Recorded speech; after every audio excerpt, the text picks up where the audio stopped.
नमस्कार दोस्तों। आज से हमने एक नए टॉपिक को शुरू किया है जिसमें अभी 2026 में एमपीपीएससी के द्वारा जो वनडे एग्जाम्स हो रहे हैं, जो 5 यूनिट्स होती हैं उसमें जो हिस्ट्री, ज्योग्राफी, पॉलिटी, इकोनॉमिक्स वाली, उनमें पिछले 2026 में जो भी एग्जाम्स हुए, जैसे इस पेपर में अभी हमने 12 जुलाई का जो असिस्टेंट प्रोफेसर का एग्जाम है वो लिया, उसके पहले असिस्टेंट रजिस्ट्रार का एग्जाम, स्टेट इंजीनियरिंग सर्विस का एग्जाम, फूड सिक्योर जो सेफ्टी ऑफिसर है उसका एग्जाम, ट्रांसपोर्ट सब इंस्पेक्टर का एग्जाम, आईटीआई प्रिंसिपल का एग्जाम। इन एग्जाम्स में जो क्वेश्चंस आए हैं सब्जेक्ट के, और वो कहाँ से आ रहे हैं, क्या हम पुराने पेपरों को सॉल्व कर कर ही अच्छा क्वेश्चंस कर सकते हैं, उन सब प्रश्नों को हम यहाँ ढूंढने की कोशिश करेंगे। एक एक सब्जेक्ट को लेंगे। जैसे आज हमने ऑलमोस्ट जो है वो हिस्ट्री का सब्जेक्ट लिया है। इसमें 12 जुलाई का ये पेपर है, ये आपको याद रखिएगा कि 12 जुलाई वाला है। इसके बाद अगस्त वाला पेपर आएगा, तब हम उसको अपडेट करा देंगे। उम्मीद है कि अगर आप ठीक से इस वीडियो को ध्यान से आखिरी तक देखते हैं, या इसके बाद जो भी ज्योग्राफी है, आईटी वाला सेक्टर है, या ट्राइब्स वाला है, उसको डिस्क्रिप्शन के साथ नोट डाउन करते हैं, तो एग्जाम में आपको काफी, मुझे लगता है कि हेल्प होगी इससे। तो चलिए शुरू करते हैं अभी असिस्टेंट प्रोफेसर 12 जुलाई के पेपर से। पहला क्वेश्चन है, धर्म राजेश्वर मंदिर मध्य प्रदेश के किस जिले में स्थित है? जबलपुर, खंडवा, उज्जैन। मैंने आंसर लगा रखे हैं, अब पहले तो समझिए। क्या आपको लगता है कि ये ना क्वेश्चन? Answer is no. ये ऑलरेडी क्वेश्चन एमपीपीएससी प्री में भी आ चुका है।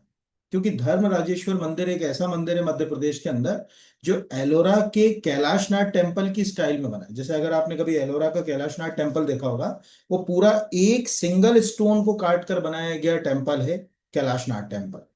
सेम एक सिंगल स्टोन को ऊपर से काट कर नीचे, जनरली हम मंदिर को कैसे बनते देखते हैं, नीचे से ऊपर। ये धर्मराजेश्वर मंदिर ऊपर से नीचे की ओर बना है। अब एक तो ये कि पीएससी प्री में भी ये क्वेश्चन आ चुका है, तो हम ये कहें कि क्वेश्चन कोई नया है या सरप्राइजिंग है तो बेबुनियादी है। लेकिन इस प्रश्न से आप एक चीज समझिए। देखिए, मध्य प्रदेश के अंदर जितने 55 जिले हैं, उन जिलों में दो तरह से टूरिस्ट प्लेसेस हैं। एक जो बहुत ज्यादा फेमस है, मतलब काफी पर्यटक वहां जाते हैं, और एक जिनका कोई एक हिस्टोरिकल इंपॉर्टेंस है। हमें वो हिस्टोरिकल इंपॉर्टेंस याद रखना है। जैसे अगर हम मंदसौर जाएं तो हिंगलाजगढ़ का किला है, उसका एक ऐतिहासिक महत्व है।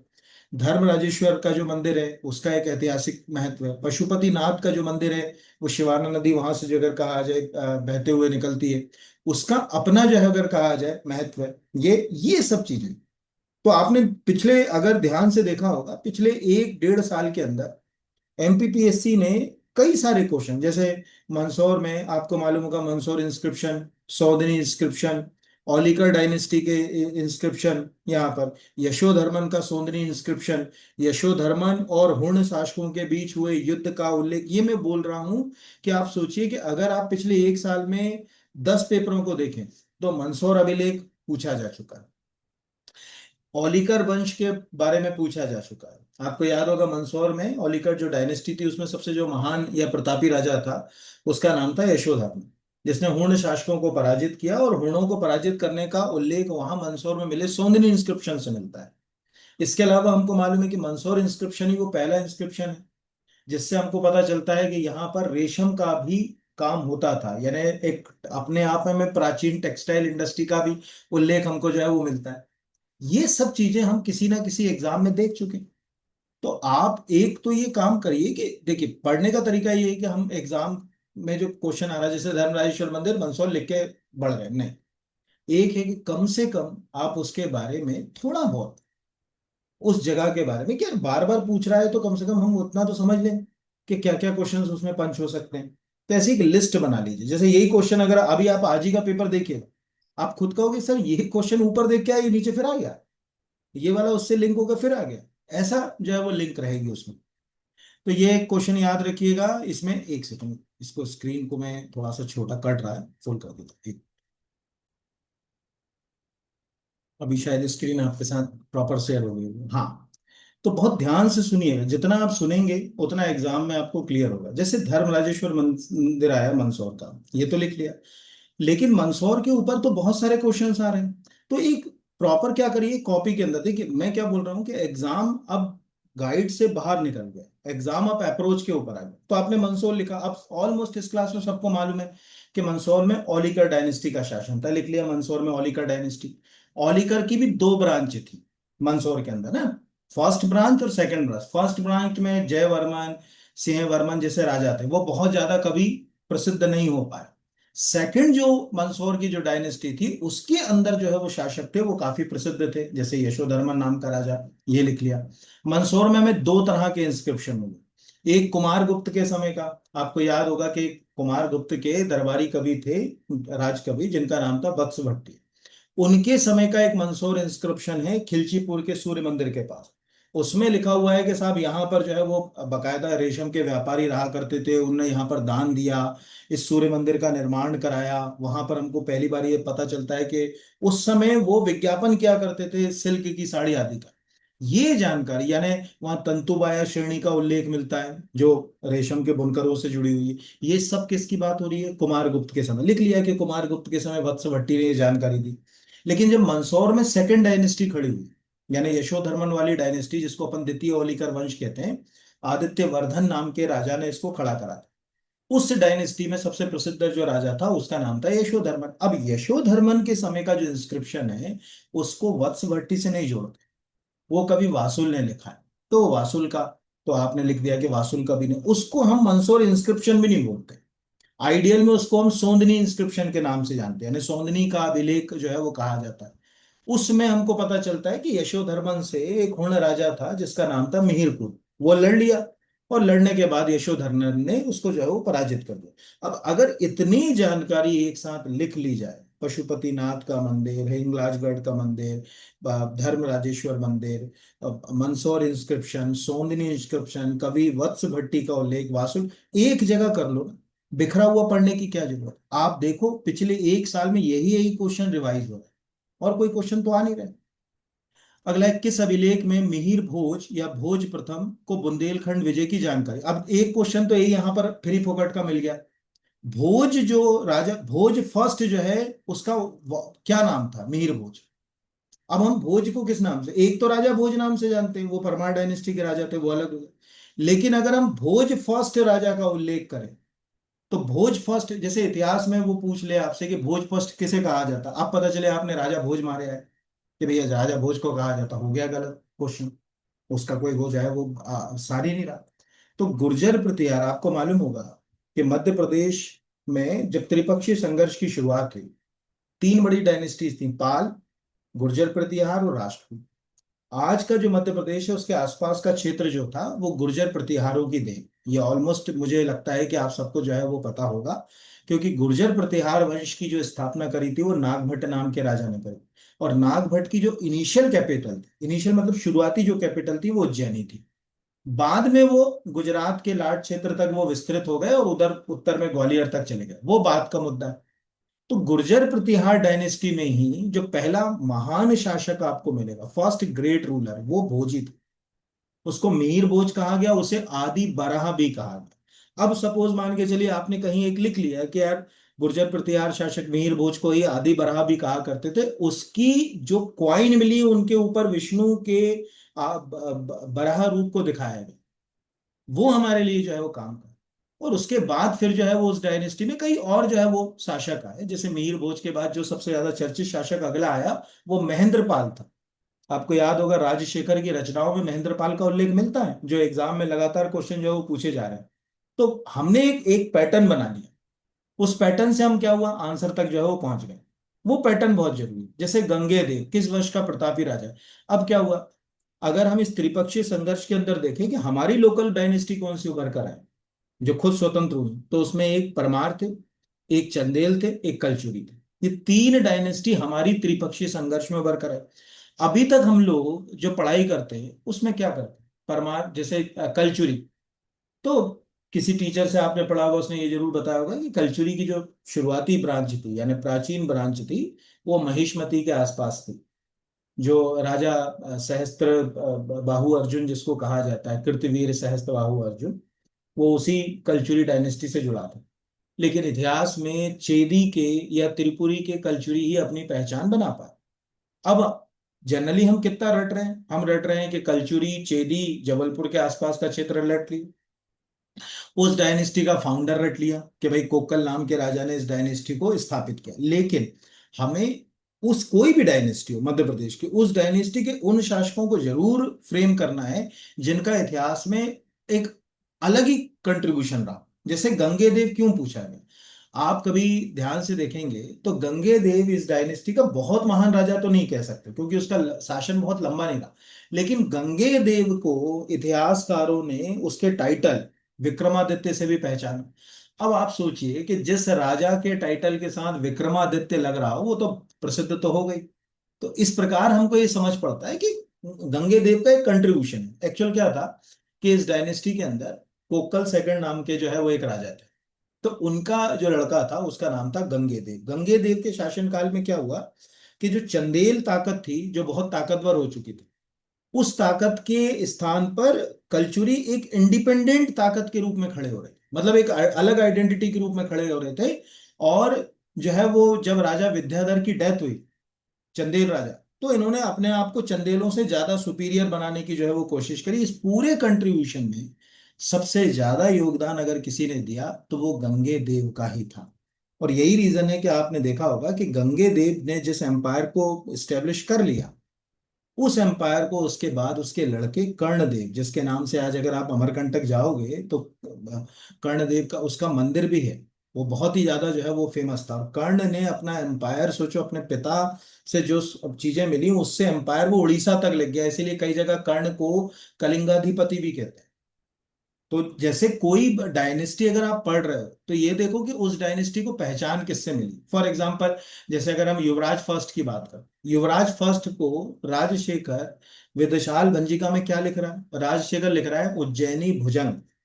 इसका क्या मतलब हुआ कि उसने उज्जैनी को एक्वायर कर लिया होगा, मतलब तो युवराज फर्स्ट तो आपको, अब वो प्रश्न क्या पूछेगा, युवराज फर्स्ट किस वंश का राजा था, ये क्वेश्चन होगा। राजशेखर की विदिशाल भंजिका में किसको एक महान शासक बताया गया, युवराज फर्स्ट हो गया। उज्जैनी भुजंग किसे कहा गया, युवराज फर्स्ट हो गया। तो एक छोटी सी की लाइन कि इतिहास का बहुत बड़ा फेस नहीं पढ़ना, लेकिन उसमें से इंपॉर्टेंट क्या हो सकते हैं उनको निकालना जो है वो सीखना पड़ेगा, नहीं तो काम चलना नहीं है। किस अच्छा ये भी मैं बता दूं, मिहिर भोज वाला क्वेश्चन एग्जाम में पूछा जा चुका है, गंगे देव वाला क्वेश्चन एमपीपीएससी में पूछा जा चुका है, वाकाटक नरेश चार अश्वमेध यज्ञ वाला क्वेश्चन भी पूछा जा चुका है। ये सब क्वेश्चन एमपीपीएससी ने पिछले 2 साल के वनडे एग्जाम्स में अलग अलग तरीके से पूछ लिए। तो हम सोचो कि एमपीपीएससी में एग्जाम में कुछ नए क्वेश्चन आ रहे हैं, तो नहीं, क्वेश्चन वही आ रहे हैं, आसपास से आ रहे हैं, बस हमको उसको समझना आना चाहिए। अब जैसे वाकाटक, अब आपको मालूम है वाकाटक वंश का संस्थापक कौन है, वो व्यक्ति जिसका नाम ही हमारे यहाँ के पर्वत से है, विंध्य शक्ति। और विंध्य शक्ति मतलब विंध्य क्षेत्र के आसपास उसका साम्राज्य रहा होगा। प्रूव भी कर सकते हैं कि कैसे रहा होगा। विंध्य शक्ति के बाद जो है वो जो अगला राजा आया उसका नाम था प्रवर सेन। और प्रवर सेन को अपना एम्पायर बताना था कि भैया पहले तो क्या होता था कि आपका एम्पायर कितना विशाल है ये तय कैसे होता था, अश्वमेध यज्ञ से। आप एक बड़े अच्छे यश अश्वमेध यज्ञ कर दो, उससे जो है वो प्रसिद्धि पा जाते हैं, अरे बड़ा महान राजा है। तो वाकाटक डायनेस्टी में आपको ये क्वेश्चन तो पीएससी पूछ चुकी है ना, वाकाटक नरेश का। अब वो प्रश्न कैसे पूछते हैं, देखो इससे क्या क्वेश्चन हो गए, प्रवर सेन किस वंश का राजा था, पहला। विंध्य शक्ति किस वंश का राजा था, दूसरा। ये वाकाटकों ने किस डायनेस्टी के साथ अपने रिलेशन स्थापित किए। तो आपको वो स्टोरी आपने जिन टीचर से पढ़ी होगी उन्होंने बताया होगा कि जब वाकाटक डायनेस्टी में रुद्रसेन सेकंड का समय था, उस समय रुद्रसेन सेकंड की शादी उनके पिता ने चंद्रगुप्त द्वितीय की बेटी प्रभावती गुप्त से करी। और प्रभावती गुप्त अपने मतलब यहाँ की राजा बन गई, सॉरी रानी बन गई वाकाटक डायनेस्टी की। लेकिन इसी समय जो है वो रुद्रसेन सेकंड की क्या हो गई, डेथ हो गई। जब डेथ हो गई तो प्रभावती गुप्त एज ए रिजेंट, उस समय रानियां शासन नहीं करती थी, वो संरक्षिका होती थी। ये भारत के इतिहास में शुरू से रहा। आपको जैसे रजिया सुल्तान शासिका के रूप में मिल जाएगी, लेकिन अगर आप भारत के इतिहास में चाहे भोपाल में आप मामूला बेगम ले लो, चाहे आप बाईजाबाई ले लो सिंधिया डायनेस्टी के अंदर, या और भी कोई शासिका ले लो, वो संरक्षिकाओं के रूप में काम करे। हाँ, देवी अहिल्याबाई होलकर एक इंडिपेंडेंट शासिका के रूप में थी, पर ज्यादातर रानियां संरक्षिका, तो वो प्रभावती गुप्त संरक्षिका के रूप में शासन करने लगी। और इसी समय चंद्रगुप्त सेकंड ने कहा कि बेटी चलो हमारे साथ पाटलिपुत्रा, यहाँ क्या है, बोले नहीं पिताजी ये पूरा हमारा एम्पायर है, यहाँ से महाराष्ट्र की सीमा होता है, हम अपने बेटों की ओर से शासन करो। तो पापा ने कहा चलो ठीक है कैपिटल यहीं ले आते हैं। तो उज्जैनी को चंद्रगुप्त द्वितीय ने as a second capital develop कर लिया था अपनी बेटी प्रभावती गुप्त के शासनकाल के दौरान। और इसका उल्लेख मैं नहीं कहता, इसका उल्लेख आप अगर प्राचीन काल के किसी भी अच्छे लिटरेचर को पढ़ेंगे उसके अंदर भी ये उल्लेखित जो है मिल जाए। तो अभी हमारे लिए क्या हो गया, हमारे लिए बहुत ज्यादा नहीं लेकिन कम से कम एक रफ स्टोरी तो हमने पढ़ी। क्या विंध्य शक्ति कौन था, प्रवर सेन कौन था, ठीक है, रुद्रसेन सेकंड कौन था, प्रभावती गुप्त का संबंध किस डायनेस्टी से, यही प्रश्न एग्जाम में आजकल आ रहे हैं। और कोई क्वेश्चन जो है वो एग्जाम वाला जो है वो नहीं पूछता ऐसे ही क्वेश्चन पूछता। भारत में प्रथम बार स्थानीय स्वशासन बोर्ड की स्थापना किसके कार्यकाल में हुई, तो अब लॉर्ड रिपन। अब आपको ये चीज बता दूं कि कभी भी कुएं के मेंढक जैसी पढ़ाई मत करना। जैसे लिखा है सिलेबस में मध्य प्रदेश का इतिहास, तो उन्होंने कहा साहब ये भारत का इतिहास क्यों पूछ लो। जरूरी नहीं कि हमेशा जो है वो एमपी से ही रिलेट करके क्वेश्चन पूछेगा। अगर एमपी की हिस्ट्री का कोई पार्ट इंडियन हिस्ट्री के साथ लिंक है तो इंडियन हिस्ट्री पे भी चला जाएगा। लॉर्ड रिपन मुझे बताने की जरूरत नहीं, ऑलमोस्ट सज्जन जेंटलमैन रिपन भी उनको कहा जाता था। भारत में लोकल सेल्फ गवर्नमेंट को इंट्रोड्यूस करने में उनकी बड़ी कंट्रीब्यूशन, तो वो तो ऑलमोस्ट आपको जो है वो पता है। एंग्लो मराठा युद्ध के समय ग्वालियर के शासक कौन थे, तो एक तो स्टूडेंट है कि उसने महाजी सिंधिया, सिंधिया डायनेस्टी में याद करके फ्री हो गए। एक स्टूडेंट वो है जिसने ये तय किया कि एक्चुअल जो फर्स्ट एंग्लो मराठा वॉर था उस समय उसने एक लिस्ट बना ली। First Anglo Maratha war, second Anglo Maratha war, third Anglo Maratha, है ना। जैसे फर्स्ट एंग्लो मराठा वॉर में उसने ये लिख लिया कि महाजी सिंधिया थे। और अगर हम होलकरों की बात करें तो तुकोजी राव, याद रखिएगा देवी अहिल्याबाई होलकर उस समय शासिका थी फर्स्ट एंग्लो मराठा वॉर के समय। लेकिन युद्ध आदि के काम पूरे तुकोजी देखते थे, तो तुकोजी राव जो है वो होलकर, ये आपको याद रखना। सेकंड एंग्लो मराठा वॉर में हम चले जाएं तो सेकंड मराठा वॉर के समय सिंधिया शासक थे दौलत राव। वहां पे आपने लिख लिया कि सेकंड एंग्लो मराठा वॉर के समय दौलत राव सिंधिया जो सिंधिया डायनेस्टी को देख रहे थे। या यशवंत राव होलकर, बहुत ही महान शख्सियत। यशवंत राव होलकर से ज्यादा ताकतवर होलकर आपको एम्पायर में कोई बड़ा महान राजा मिलेगा नहीं, बहुत ही एक्स्ट्रॉर्डनरी, वो आपने जो लिख लिया यहाँ पर। इस तरह से आपने अगर एक खुद भी एक चार्ट बनाकर प्लान करना शुरू किया फर्स्ट एंग्लो मराठा वॉर। अब जैसे फर्स्ट एंग्लो मराठा वॉर है, आपको याद होगा कि फर्स्ट एंग्लो मराठा वॉर खत्म हुआ था टिटी ऑफ सालवाई से। और ये टिटी ऑफ सालवाई ये महादजी सिंधिया ने ही करवाई थी, ये भी आपको याद रखना। तो अभी अगर प्रश्न करता है, ये नहीं पूछ रहा है कि प्रथम एंग्लो मराठा वॉर के समय ग्वालियर, आपने यहां पर आपने जो कॉपी बनाना, मैं तो कह रहा हूं आप पुराने पेपर ही कर लोगे तो आप विनर बन जाओ। आप कॉपी में ये तो लिखो कि फर्स्ट एंग्लो मराठा वॉर 1775 से 1782 हुआ। फर्स्ट एंग्लो मराठा वॉर का जो रिजल्ट आया या परिणाम आया वो टिटी ऑफ सालवाई के रूप में आया। टिटी ऑफ सालवाई जो है वो कराने में सबसे ज्यादा कंट्रीब्यूशन जो है वो महाजी सिंधिया का था, उन्हीं की जो है वो मध्यस्थता से वो अगर कहा जाए टिटी साइन हुई थी। ठीक है, ये याद रखिएगा, वॉरेन हेस्टिंग्स से नहीं तो टिटी साइन करने को तैयार ही नहीं था। तो ये एक क्वेश्चन यहां पर हमारे लिए आ गया, कभी आप पढ़िएगा। ऐसे ही आपको याद रखना फर्स्ट एंग्लो मराठा वॉर के समय जो है वो एक टिटी ऑफ पुरंदर, ये वो टिटी ऑफ पुरंदर मत समझ लेना कि शिवाजी महाराज के समय हुई थी, नहीं। शिवाजी और महाराज और राजा जयसिंह के बीच भी टिटी ऑफ पुरंदर साइन हुई थी, लेकिन फर्स्ट एंग्लो मराठा वॉर के समय भी एक टिटी ऑफ पुरंदर थी, वो भी हमारे लिए काम की। तो एक अगर लिस्ट बना ली जाए first Anglo Maratha war, second, अभी आप अपने आप से प्रश्न कीजिए ना, खुद से प्रश्न पूछिए। अगर यही प्रश्न आपसे अगले एग्जाम में आ जाए कि भाई सेकंड एंग्लो मराठा वॉर के समय ग्वालियर के शासक कौन थे, तो कितनों को याद है। थर्ड मराठा वॉर के समय ग्वालियर के शासक कौन थे, तो कितने को याद रहेगा। यानी आपने तो क्या करा कि जितना लिखा उतना पढ़ के जो है वो चले गए। एक समझदार बच्चा क्या कर रहा है कि वो उसके आसपास की चीजों को ढूंढ रहा है, और उसके आसपास की चीजों को ढूंढने का बेनिफिट ये हो रहा है कि उसको आगे की भी कोई चीज आ रही है तो वो आसानी से एग्जाम में बन रही है। वो रणनीति पे आपको काम करना है और किसी के ऊपर जो है वो काम करने की जरूरत नहीं।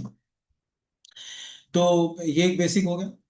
अगले के ऊपर आते हैं, अगला जो है वो है बाजरा मठ का मंदिर कहाँ स्थित है। जैसे मैंने आपको बताया, आपको याद होगा ग्यारसपुर विदिशा जिले में पड़ता है। कम से कम अगर आप पिछले एक साल में देखो तो 5-6 एग्जाम में क्वेश्चन आ चुका है। जैसे आपसे पूछा है कि वो भैरवनाथ का स्कल्पचर कहाँ मिला, ग्यारसपुर में। ये पूछा है कि ग्यारसपुर मध्य प्रदेश में प्रसिद्ध पर्यटन स्थल ग्यारसपुर किस जिले में आता है, ये क्वेश्चन आ चुका है। या माला देवी का टेम्पल जो है वो कहाँ है, ग्यारसपुर वाला, ये क्वेश्चन आ चुका है। या यही क्वेश्चन मैं किसी एग्जाम में देख चुका हूँ कि जो ये वज्रा मठ का क्वेश्चन है ये किससे संबंधित, ये जैन टेम्पल है, ये जैन धर्म से संबंधित यहाँ पर जो है वो स्कल्पचर्स जो है वो मूर्तियां देखने को मिली। ये क्वेश्चन जो है वो आपको पूछा जा चुका है। हिंडोला तोरण आपको याद होगा, क्वेश्चन पूछा जा चुका है।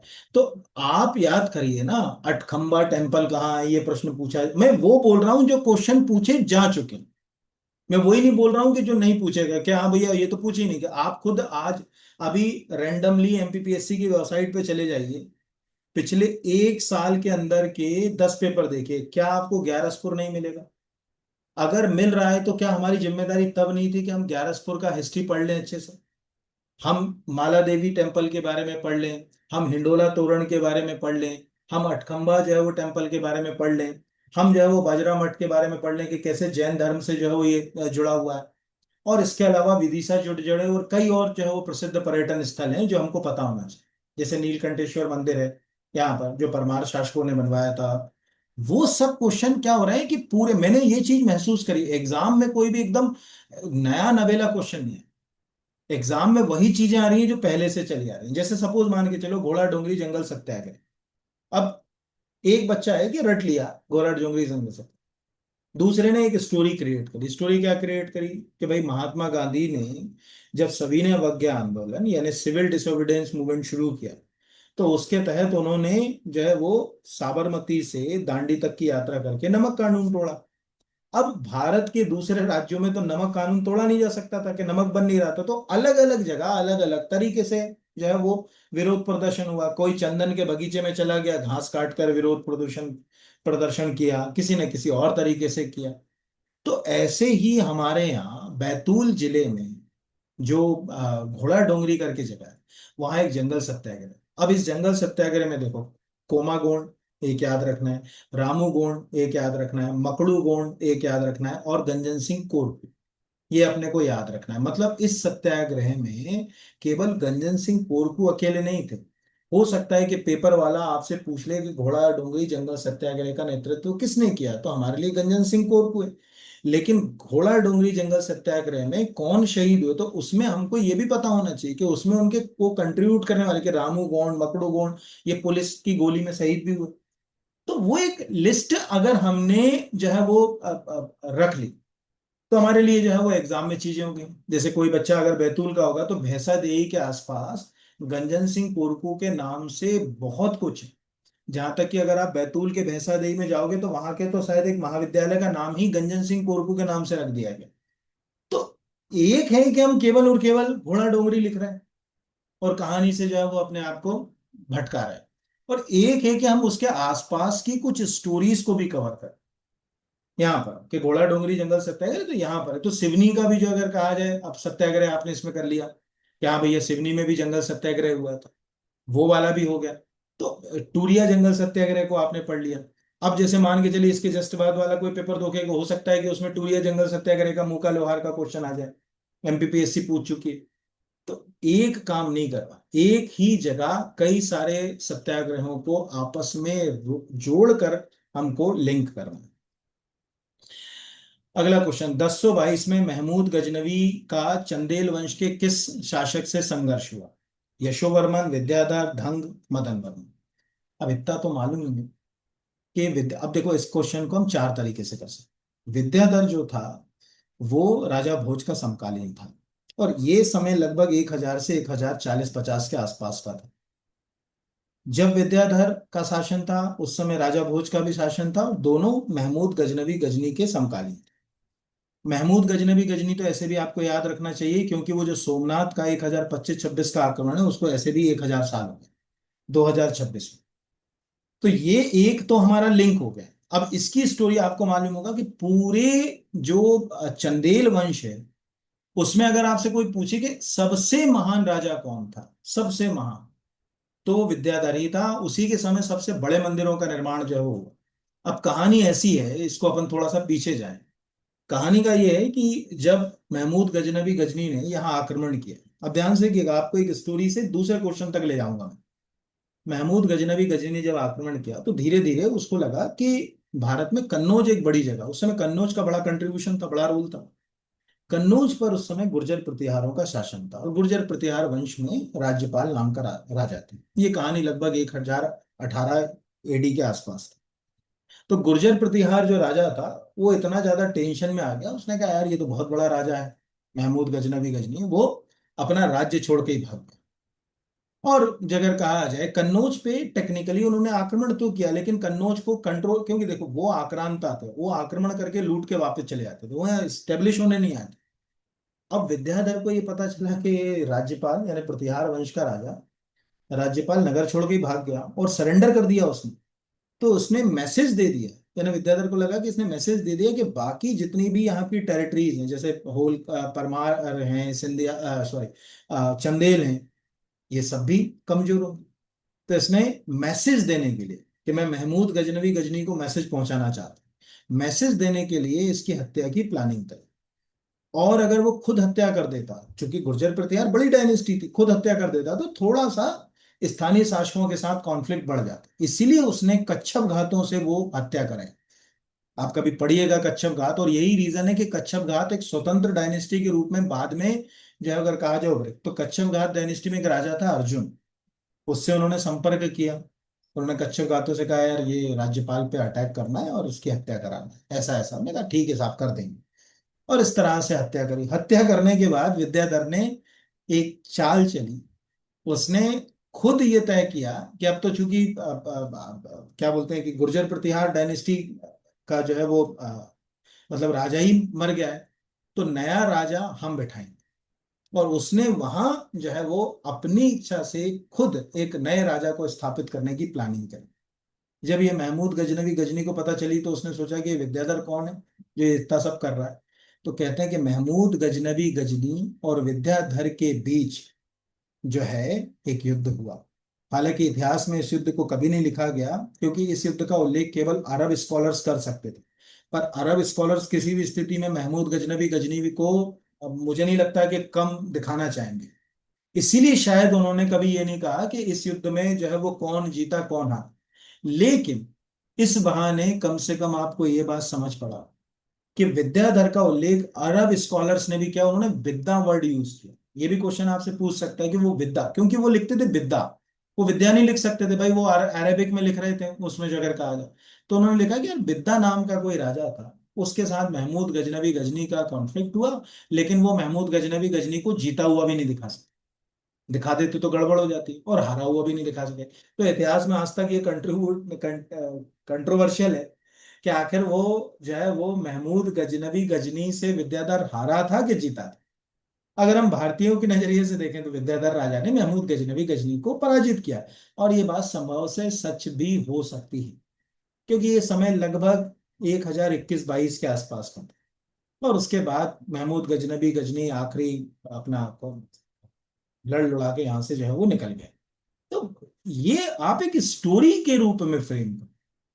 आप अगर, जब तक मैंने क्या बोला कि इतिहास एक ऐसी चीज है कि अगर आपने उसको स्टोरी के रूप में फ्रेम नहीं किया, तो आपको कभी भी चीजें लिंक नहीं हुई। लेकिन अब आपको ये समझ पड़ गया कि यार चंदेलों के समकालीन कच्छप घात राजा थे ग्वालियर और उसके आसपास।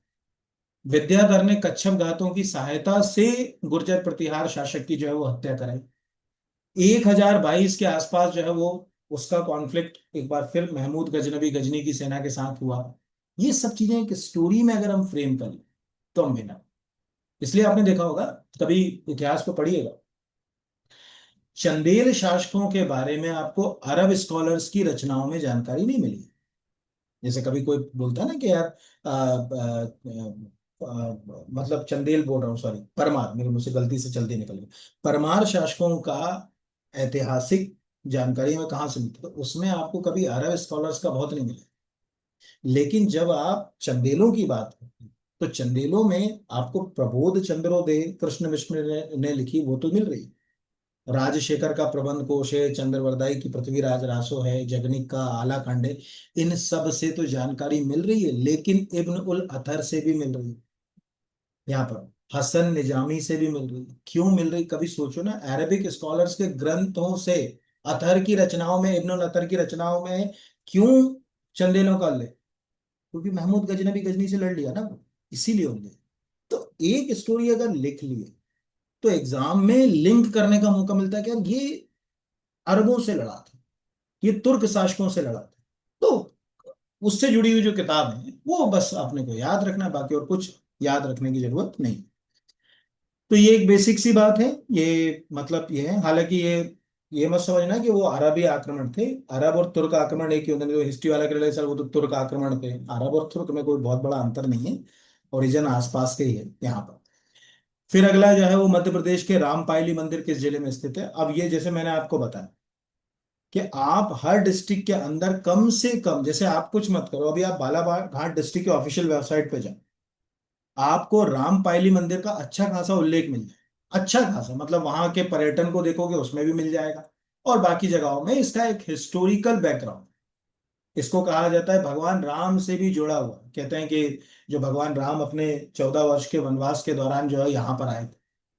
ठीक है, इसका बाद के शासक नहीं, ये एक सिंपल मंदिर नहीं है जैसे आज हम भोपाल में हैं तो बिड़ला मंदिर, तो जीडी बिड़ला के समय बन गया। इसका क्या हिस्टोरिकल महत्व है, क्या आज से 2000 साल 1500 साल पुराना? नहीं, तो वो एग्जाम वाले के लिए बहुत इंपॉर्टेंट है। लेकिन जब कोई मंदिर, जैसे देखिए मैं आपको एक ही क्वेश्चन को दिखाने की कोशिश करता हूँ, बस 1 सेकंड के लिए होल्ड करिएगा। तो मैं इसको अभी जब एक टैब के ऊपर सर्च करके दिखाऊंगा, तो आप बालाघाट डिस्ट्रिक्ट की वेबसाइट पे जाएंगे तो उसमें आपको राम मंदिर रामपायली मिल जाए, उसकी आपको एक अच्छी खासी हिस्टोरिकल वो मिल जाए। हर जिले के अंदर ऐसी सभी जगहों को चुने जिनका हिस्टोरिकल महत्व हो। अब कालिदास के द्वारा रचित मालविकाग्निमित्र में हमें किस वंश की मिलती है? तो अग्निमित्र, अगर थोड़ा बहुत भी हिस्ट्री पढ़ते हैं तो शुंग डायनेस्टी के सबसे प्रतापी राजा थे अग्निमित्र। पुष्यमित्र शुंग और उसका लड़का अग्निमित्र, और मालविका और अग्निमित्र की जो कहानी है उसको मालविका अग्निमित्रम कहते हैं। और इस कहानी में एक विदर्भ के युद्ध का उल्लेख है और ये हिस्टोरिकल है। अब इसको ऐसे समझिए, हमेशा ध्यान रखिएगा, इतिहास की ऐसी सभी रचनाएं जिनसे इतिहास की किसी हिस्से की वास्तविकता को समझने का मौका मिले, जैसे हर्षवर्धन की रचनाएं, बाण भट्ट की रचनाएं, कालिदास की रचनाएं, शूद्रक की रचनाएं, भास की रचनाएं, इनकी जो रचनाएं हैं इनसे आपको इतिहास को समझने का मौका मिलता है। इनको, इनके प्लॉट को हल्का फुल्का जरूर पढ़ें। इतिहास में दूसरी वो रचनाएं होती हैं जिनका सरोकार काल्पनिक पात्रों से। जैसे अगर हम एक सिंपल बात करें, बंकिम चंद्र चट्टोपाध्याय ने आनंद मठ लिखी, लेकिन आनंद मठ के पहले उनकी जो पहली चर्चित किताब थी या उपन्यास था उसका नाम था दुर्गेश नंदिनी। अब ध्यान से, आनंद मठ लिखी गई सन्यासी विद्रोह पर, और भारत में पहला विद्रोह था सन्यासी विद्रोह। वो बुक का प्लॉट हमारे काम का है क्योंकि सन्यासी विद्रोह एक्चुअल में हुआ। लेकिन देव जो दुर्गेश नंदिनी उनका जो पहला उपन्यास था बंकिम चंद्र का, उस उपन्यास का प्लॉट मुगल काल का है। उसमें एक राजा है, राजा वीरेंद्र सिंह, मेरे नाम के राजा हैं। वीरेंद्र सिंह की बेटी रहती है तिलोत्तमा, जिसे बाद में दुर्गेश नंदिनी कहा जाने लगा, उसका। और एक पठान जो अगर कहा जाए रहता है उड़ीसा में, जिसकी बेटी जो है वो आयशा बानो, उसका। और मुगल शासक में शासन का जो है वो उल्लेख है। लेकिन जिन कैरेक्टर्स को उसमें रचा गया है वो मुगल काल में कभी थे ही नहीं। वीरेंद्र सिंह नाम के कोई राजा नहीं थे उससे, लेकिन एक काल्पनिक कैरेक्टर, तो वो इतिहास में उसको नहीं पढ़ना है। आपको उसको पढ़ना है इतिहास में। तो आप देखिए कभी भी जब हम हिस्ट्री पढ़ते हैं तो जितनी भी आप लोकल डायनेस्टी से संबंधित जो भी की जहां भी पढ़, उसमें उन रचनाओं को जरूर पढ़िए जिनसे हमको उस इतिहास को समझने का मौका मिलता है। फॉर एग्जाम्पल, आप कभी मालती माधव पढ़िए, तो भवभूति का मालती माधव में उज्जैनी की जो प्लॉट है उसमें उस समय के राजाओं को मिलती, कि उसमें आपको पता चलता है कि वहां पे एक राजा हुआ करते थे, और मालती पद्मावती के जो राजा थे उनके अमात्य भूरी बसु की पुत्री थी। ये स्टोरी हमको जो है वो मिलती है। और ये स्टोरी जो है वो इतिहास में भी पद्मावती, नाग डायनेस्टी, पद्मावती के नाग, इनका उल्लेख इतिहास में मिलता भी है। तो कम से कम मालती माधव नाटक का प्रसंग आपको पता होना चाहिए, कालिदास की इन रचनाओं का प्रसंग जो है वो आपको पता होना चाहिए। तो ऐसे जितनी भी किताबें पढ़ रहे, अब आदत बनाइए कि एक लाइन नहीं पढ़ना। जैसे ये है ना, इसमें मैंने क्या बताया कि शुंग, अभी शुंगों की कहानी को मैं इसमें समझाता हूँ। शुंग डायनेस्टी जो खड़ी हुई वो उज्जैनी से खड़ी, और ये हथियारों के बल पे शुंग खड़े हुए, इसलिए इनको आयुध जीवी जो है वो कहा गया। यहाँ, यहाँ से ये पाटलिपुत्र गए, और शुंगों ने जो अगर कहा जाए अपना एक एम्पायर स्टेब्लिश किया। शुंगों ने वैष्णव धर्म को फॉलो किया, भागवत धर्म को इंट्रोड्यूस करने वाले वो पहले शासक थे भारत में। उस डायनेस्टी के शुरुआती शासक में पुष्यमित्र शुंग, उसने, आप अगर अयोध्या इंस्क्रिप्शन देखोगे तो उसने 2 अश्वमेध यज्ञ भी करा। लेकिन शुंगों को वहां अच्छा नहीं लगा, और फाइनली धीरे धीरे शुंग शिफ्ट होते होते विदिशा के आसपास आ गए। कहा जाता है कि पुष्यमित्र शुंग के कहने पर ही विदिशा से उसका पुत्र अग्निमित्र विदर्भ युद्ध के लिए गया, और उसी विदर्भ युद्ध से जुड़ी हुई पूरी एक लव स्टोरी है मालविकाग्निमित्रम, जो कि विदर्भ की रानी की कहानी है, लेकिन वो दासी के रूप में रही। कभी आप मालविकाग्निमित्रम की नायिका को देखेंगे तो उसमें जिसको दासी दिखाया गया वो एक्चुअल रानी है। तो आपने रफली अगर स्टोरी को क्रिएट कर लिया कि यार शुंग है, तो आपने समझ लिया कि यार शुंग कैसे यहां से उज्जैनी से गए, पाटलिपुत्र से वापस विदिशा आ गए। अब आपको प्रश्नकर्ता पूछ ले कि यार विदर्भ के युद्ध का संबंध किससे है, तो आपको समझ पड़ गया कि शुंग से है। और जबकि विदर्भ तो महाराष्ट्र में है, नागपुर के आसपास वाला क्षेत्र है यहाँ। 1964 में किस पुरातत्वविद ने आदमगढ़ से लगभग 25,000 लघु पाषाण, देखो स्टोन एज के दौरान जब हमको टूल्स मिले तो उसमें कुछ टूल्स आकार में बहुत छोटे थे, उस पीरियड को बोलते हैं माइक्रोलिथिक पीरियड। मध्य प्रदेश के अंदर माइक्रोलिथिक पीरियड की अगर कोई पूछे कि सबसे फेमस साइट अगर कोई है तो वो आदमगढ़। नर्मदापुरम जिले में डिस्ट्रिक्ट हेडक्वार्टर से ज्यादा आप 5 किलोमीटर की दूरी पर जाओ, ठीक है, डिस्ट्रिक्ट 5 भी नहीं है मेरे हिसाब से, तो 3-4 किलोमीटर दूरी पर जाओगे तो वो आदमगढ़ नाम की साइट मिलती है। ये साइट दो कारणों से फेमस है। पहला कि इसमें भीमबेटका जैसी रॉक शेल्टर पेंटिंग है, पहला। लेकिन भीमबेटका से अगर इसको कोई चीज अलग करती है तो लगभग वो 25,000 माइक्रोलिथिक टूल। माइक्रोलिथिक क्यों बोल रहा हूँ, क्योंकि आकार में वही है साइज के, छोटे छोटे, जैसे मेरी उंगली है ना इस साइज के रहते, उनको अपन माइक्रो, इसीलिए उस पीरियड को माइक्रो। अभी वो आपसे पूछ ले कि मध्य पाषाण काल को और किस नाम से जाना जाता था, तो उसको माइक्रोलिथिक पीरियड, सूक्ष्म पाषाण काल क्यों बोलते हैं, क्योंकि उसमें सूक्ष्म औजार मिले, सूक्ष्म औजार मिले। नव पाषाण काल में तो हमने और पत्थर के औजार ही छोड़ दिए, हम धातु पे आ गए, लोहे जैसी धातुएं भी हमने बाद में जो अगर कहा जाए खोज ली। नव पाषाण काल के आते तो पहले बड़े आकार के पत्थर यूज किए यहाँ पर अपर पैलियोलिथिक में, फिर जगह कहा जाए मीसो पैलियोलिथिक में, मध्य पाषाण काल में हमने छोटे कर लिए, छोटे छोटे मांस को चीरना फाड़ना, उसमें छेद करना, उससे कपड़ों को तैयार करना, ये सब काम के लिए ऐसे एक दो नहीं 25,000 टूल मिले। अब इसमें देखिए अनोखी बात क्या, जब आदमगढ़ की खोज हुई तो आदमगढ़ की गुफाओं का पहला उल्लेख जो किया था मनोरंजन घोष ने 1922 में। उन्होंने खोज कर दी, उन्होंने बता दिया यार ये रॉक शेल्टर पेंटिंग है, ये यहाँ पर ये मिला है, ये बढ़िया है। किसने? मनोरंजन घोष ने। लेकिन वो जो माइक्रोलिथिक टूल हैं जिनको अपन सूक्ष्म पाषाण कह रहे हैं, उनके बारे में कुछ नहीं बता पाए। बाद में 1960-61 में, 1960-61 में आरबी जोशी ने एमडी खरे के साथ मिलकर वहां पर एक्सक्यूएशन किया, और उस एक्सक्यूएशन, एक्सक्यूएशन मतलब उत्खनन, उस उत्खनन में एक नहीं 25,000 टूल मिले। तो अब हमारे सामने क्या हो गया, देखो आदमगढ़ किससे जुड़ी हुई है? भीमबेटका से। आदमगढ़ क्यों फेमस है? अपनी रॉक शेल्टर पेंटिंग। आदमगढ़ का पहला उल्लेख किसने किया, मतलब उसको खोजा किसने, अगर कहा जाए मनोरंजन घोष ने। आदमगढ़ से 25,000 माइक्रोलिथिक टूल किसके द्वारा खोजे गए? आरबी जोशी एमडी खरे के द्वारा। मध्य प्रदेश की किस साइट में हमको 25,000 माइक्रोलिथिक टूल मिले? आदमगढ़। मध्य प्रदेश की फेमस जो है वो आर्कियोलॉजिकल साइट जो है वो आदमगढ़ किस जिले में है? नर्मदापुरम। आप सोचो ना कितने सारे क्वेश्चन तैयार हो। हम क्या कर रहे हैं, बिल्कुल बिखरा हुआ पड़, और आदमगढ़ से ही आप छलांग लगाओगे ना, नर्मदापुरम से छलांग लगाओगे तो आप पहुंचोगे बैतूल। बैतूल में भी एक ऐसी ही साइट है जिसका नाम है अंबा देवी। लेकिन अंबा देवी पे क्वेश्चन बहुत ज्यादा इसलिए नहीं आते क्योंकि अंबा देवी का एक्सक्वेशन अभी हुआ, उसके शैल चित्रों की खोज तो 2007 में हुई। तो अंबा देवी, तो इस बहाने कम से कम आपने एक रफली ये पता कर लिया कि यार मध्य प्रदेश के अंदर मुरैना चले गए तो वहां भी भीमबेटका जैसे चित्र मिले पहाड़गढ़ की गुफाओं में। कोई पूछेगा भाई पहाड़गढ़ की गुफाएं कहाँ हैं, तो वहां पर मिले, मुरैना जिले के अंदर आपको मिलेंगे। आप मंदसौर जिले में चले जाओगे वहां भी आपको आदमगढ़ जैसे और भीमबेटका जैसे चित्र मिलेंगे, उसका नाम है चतुर्भुज नाला। तो वो आपने लिख लिया कि यार मंदसौर में चतुर्भुज नाला नाम की जगह है। ऐसे मेरा तो लेक्चर बच्चे देखना पसंद नहीं करते, ठीक है, क्योंकि उनको वन लाइन फैक्ट पढ़ना पसंद होता है। कभी आप मेरे एमपी जीके वाले कोर्स में पढ़िए, मैं कितना लिंक करके पढ़ाने की कोशिश करता हूँ, सब चीजें याद कराने की कोशिश करता हूँ, बच्चा करना नहीं चाहता। मुझे दुख इस बात का होता है कि आज के समय में मेहनत अगर आपने प्लानिंग से कर ली तो आप विनर।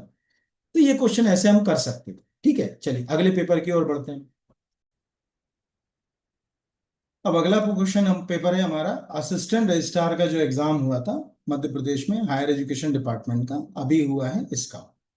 अब आप देखिए लास्ट क्वेश्चन हमने ऊपर का क्या करके आए, 1964, ये वाला आदमगढ़ वाला, क्या वही क्वेश्चन यहाँ पर हमको नहीं मिल गया? आदमगढ़ शिलाश्रय का उत्खनन प्रथम बार किस सन में कराया गया? मैंने अपने आर्टिकल में भी आपको 1960-61 बताया।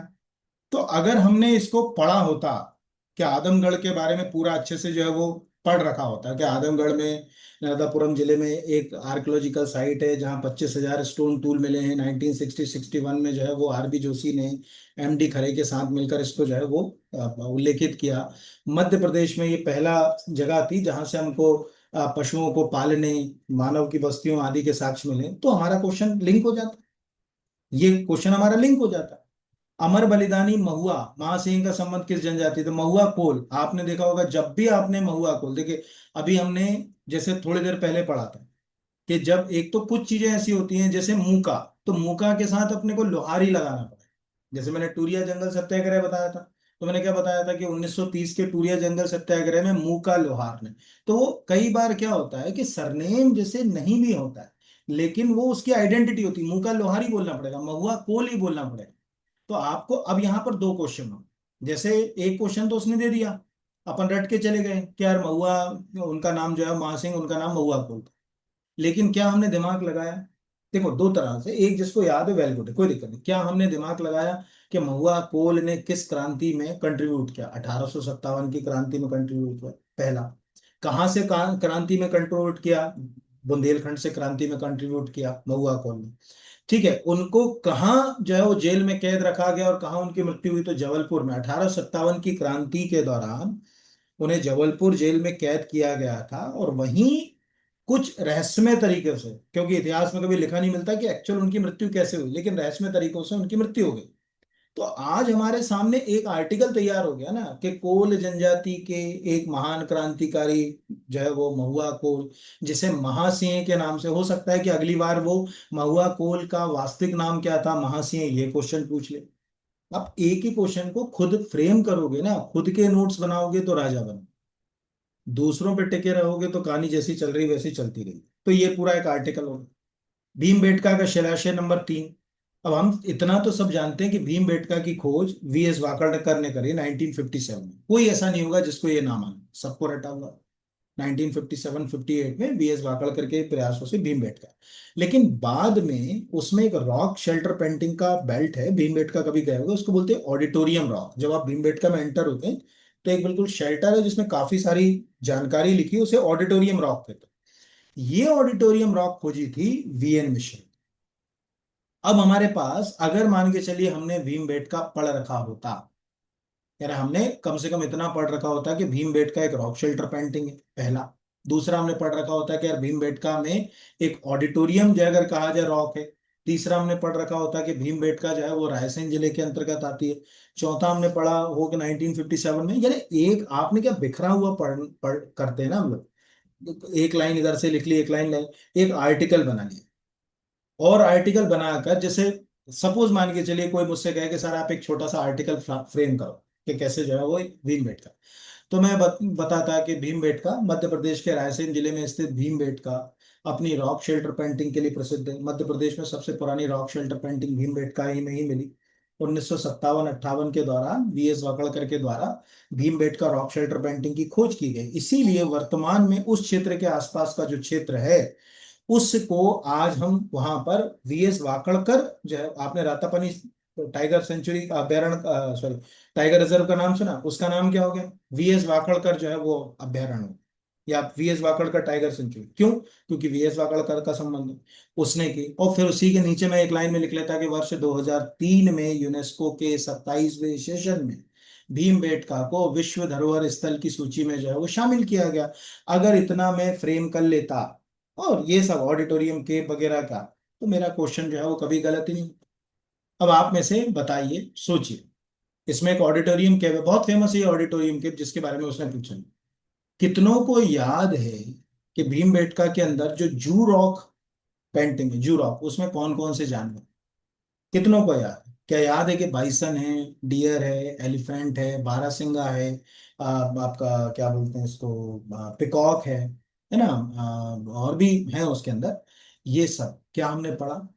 नहीं पढ़ा हमने। एक जगह अगर, क्योंकि वो तो दुनिया भर में फेमस है ना, तो फिर एक जगह कर लेते तो विनर हो जाते। मध्य प्रदेश का प्रथम प्रकाशित अखबार ग्वालियर अखबार का प्रकाशन कब शुरू हुआ? अब एक तो एक रट लिया, अब एक दो क्वेश्चन तो यही मिल गए। प्रथम प्रकाशित अखबार कौन सा था? प्रथम प्रकाशित अखबार किस साल से प्रकाशित हुआ? ये दो क्वेश्चन तो मिल गए। तीसरा क्वेश्चन, ये किस भाषा में प्रकाशित हो रहा है? तो अब हमको ये तो पता होना चाहिए। उस समय जब हम 1840 के आसपास की बात कर रहे हैं, क्या आपको लगता है कि हिंदी का वर्चस्व रहा? क्या आपको लगता है कि इंग्लिश का वर्चस्व रहा होगा? नहीं, उस समय जो अगर कहा गया उर्दू का वर्चस्व रहा होगा। हो सकता है कि कल को आपसे ये पूछ ले कि 1840 में प्रकाशित होने वाला ग्वालियर अखबार किस भाषा में जो अगर कहा जाए प्रकाशित किया जाता था, तो उर्दू। फिर दूसरा कि इसके जस्ट बाद दूसरा जो अखबार फेमस हुआ वो था मालवा अखबार। तो हम कम से कम अगर ग्वालियर अखबार पढ़ रहे हैं तो हम मालवा अखबार के बारे में भी जो है वो दो चार लाइन पढ़ लूं कि हाँ यार, मालवा अखबार। मालवा अखबार लगभग इससे जो है वो 8-9 साल के बाद में, यानी 1848-49 के समय ये शुरुआत इसकी हुई। आइडियल केसेस में तो कहते हैं कि ये 1849 में प्रकाशित होना शुरू हुआ, यानी 1849 में ये मालवा अखबार था। तो टेक्निकली जो अगर कहा जाए, एक एक टॉपिक को अगर हमने पढ़ा, तो ग्वालियर अखबार से मालवा अखबार भी आ गया ना दिमाग में, वहीं लिख के रख लिया, कोई जरूरत ही नहीं। सम्राट अशोक द्वारा किस स्थान पर स्तूप का निर्माण कराया गया? अब आपको मालूम है, बाग। बाग अपनी जो है वो गुप्तकालीन कैप के लिए जानी जाती है, और उनमें जो है वो आपको म्यूरल पेंटिंग, जिनको अपन भित्ति चित्र कहते हैं, उनके लिए जानी जाती है। इस साल आईएएस में क्वेश्चन आया, आप में से किसी ने अगर वो पेपर का क्वेश्चन यूपीएससी का नहीं देखा, धार के बाग का, तो आप एमपी की तैयारी ईमानदारी से नहीं कर रहे हैं। आप सोचोगे मेरे क्या काम का, आपके ही काम का कल को वही पूछेगा यहाँ पर, तो वहां तो हो नहीं सकता। महेश्वर, महेश्वर को टेक्निकली प्राचीन काल में तो अपनी ताम्र पाषाण कालीन संस्कृति से पहचान मिली। बाद में महेश्वर की जो पहचान आई वो तो देवी अहिल्याबाई होलकर से आई। 52 गज जैन मूर्तियों के लिए फेमस है। आपको मालूम होगा कि आप कभी बड़वानी जिले में जाएंगे तो बड़वानी जिले का सबसे फेमस अगर हिस्टोरिकल मॉन्यूमेंट है तो 52 गज है। यहाँ पर उस प्रतिमा की ऊंचाई 52 गज की, इसलिए उसका नाम 52 गज पड़ गया। अब बचता है भरूच। इस क्लास में ऑलमोस्ट सबको ये पता होगा कि मध्य प्रदेश के अगर स्तूपों को वैश्विक पहचान मिली तो दो। एक सांची के स्तूप, जो कि सम्राट अशोक के द्वारा निर्मित नहीं कराए गए, ये ध्यान रखना, सम्राट अशोक के समय के हैं, ये ध्यान रखें। मौर्य काल का उसमें प्रभाव दिखता है, मौर्य शुंग सातवाहन, लेकिन खुद अशोक ने निर्मित नहीं करवाए, ये ध्यान रखिए। ये एक मैं बता दूं यहाँ। दूसरा, भरहूत का स्तूप, जो अब अस्तित्व में नहीं है, उसके अवशेष कलकत्ता म्यूजियम में मिले। आप इंटरनेट पे टाइप करिए भरूत स्तूप, आपको कलकत्ता म्यूजियम में इसके जो है सबसे सुंदर, अपने तोरण के लिए फेमस। तो अगर हम मौर्य काल या अशोक से जोड़कर देखें, तो मध्य प्रदेश में 3-4 जगह जो है वो हैं जो मौर्य काल की शुरुआती स्तूप से जुड़ी हुई हैं। जैसे भरूच का स्तूप सतना, ये हो गया। सांची का स्तूप, ये दूसरा हो गया यहाँ पर। हालांकि एक और चीज है कि कहते हैं कि अशोक ने उस स्तूप के लिए फंड मोबिलाइज किया होगा, क्योंकि उसका ससुर तो यहीं का था अशोक का, तो उसने फंड देकर उसको शुरू करा। लेकिन वो पहला चर्चित स्तूप था मतलब मौर्य काल में, जिसका संबंध सीधे महात्मा बुद्ध से नहीं, यानी सीधे महात्मा बुद्ध से जो है वो नहीं था।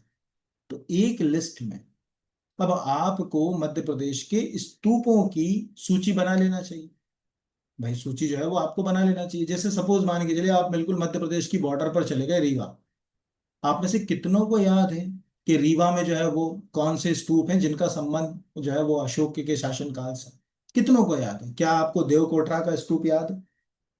ठीक है, क्या आपको देवकोटरा का स्तूप याद है? अगर याद है तो बहुत अच्छी बात है।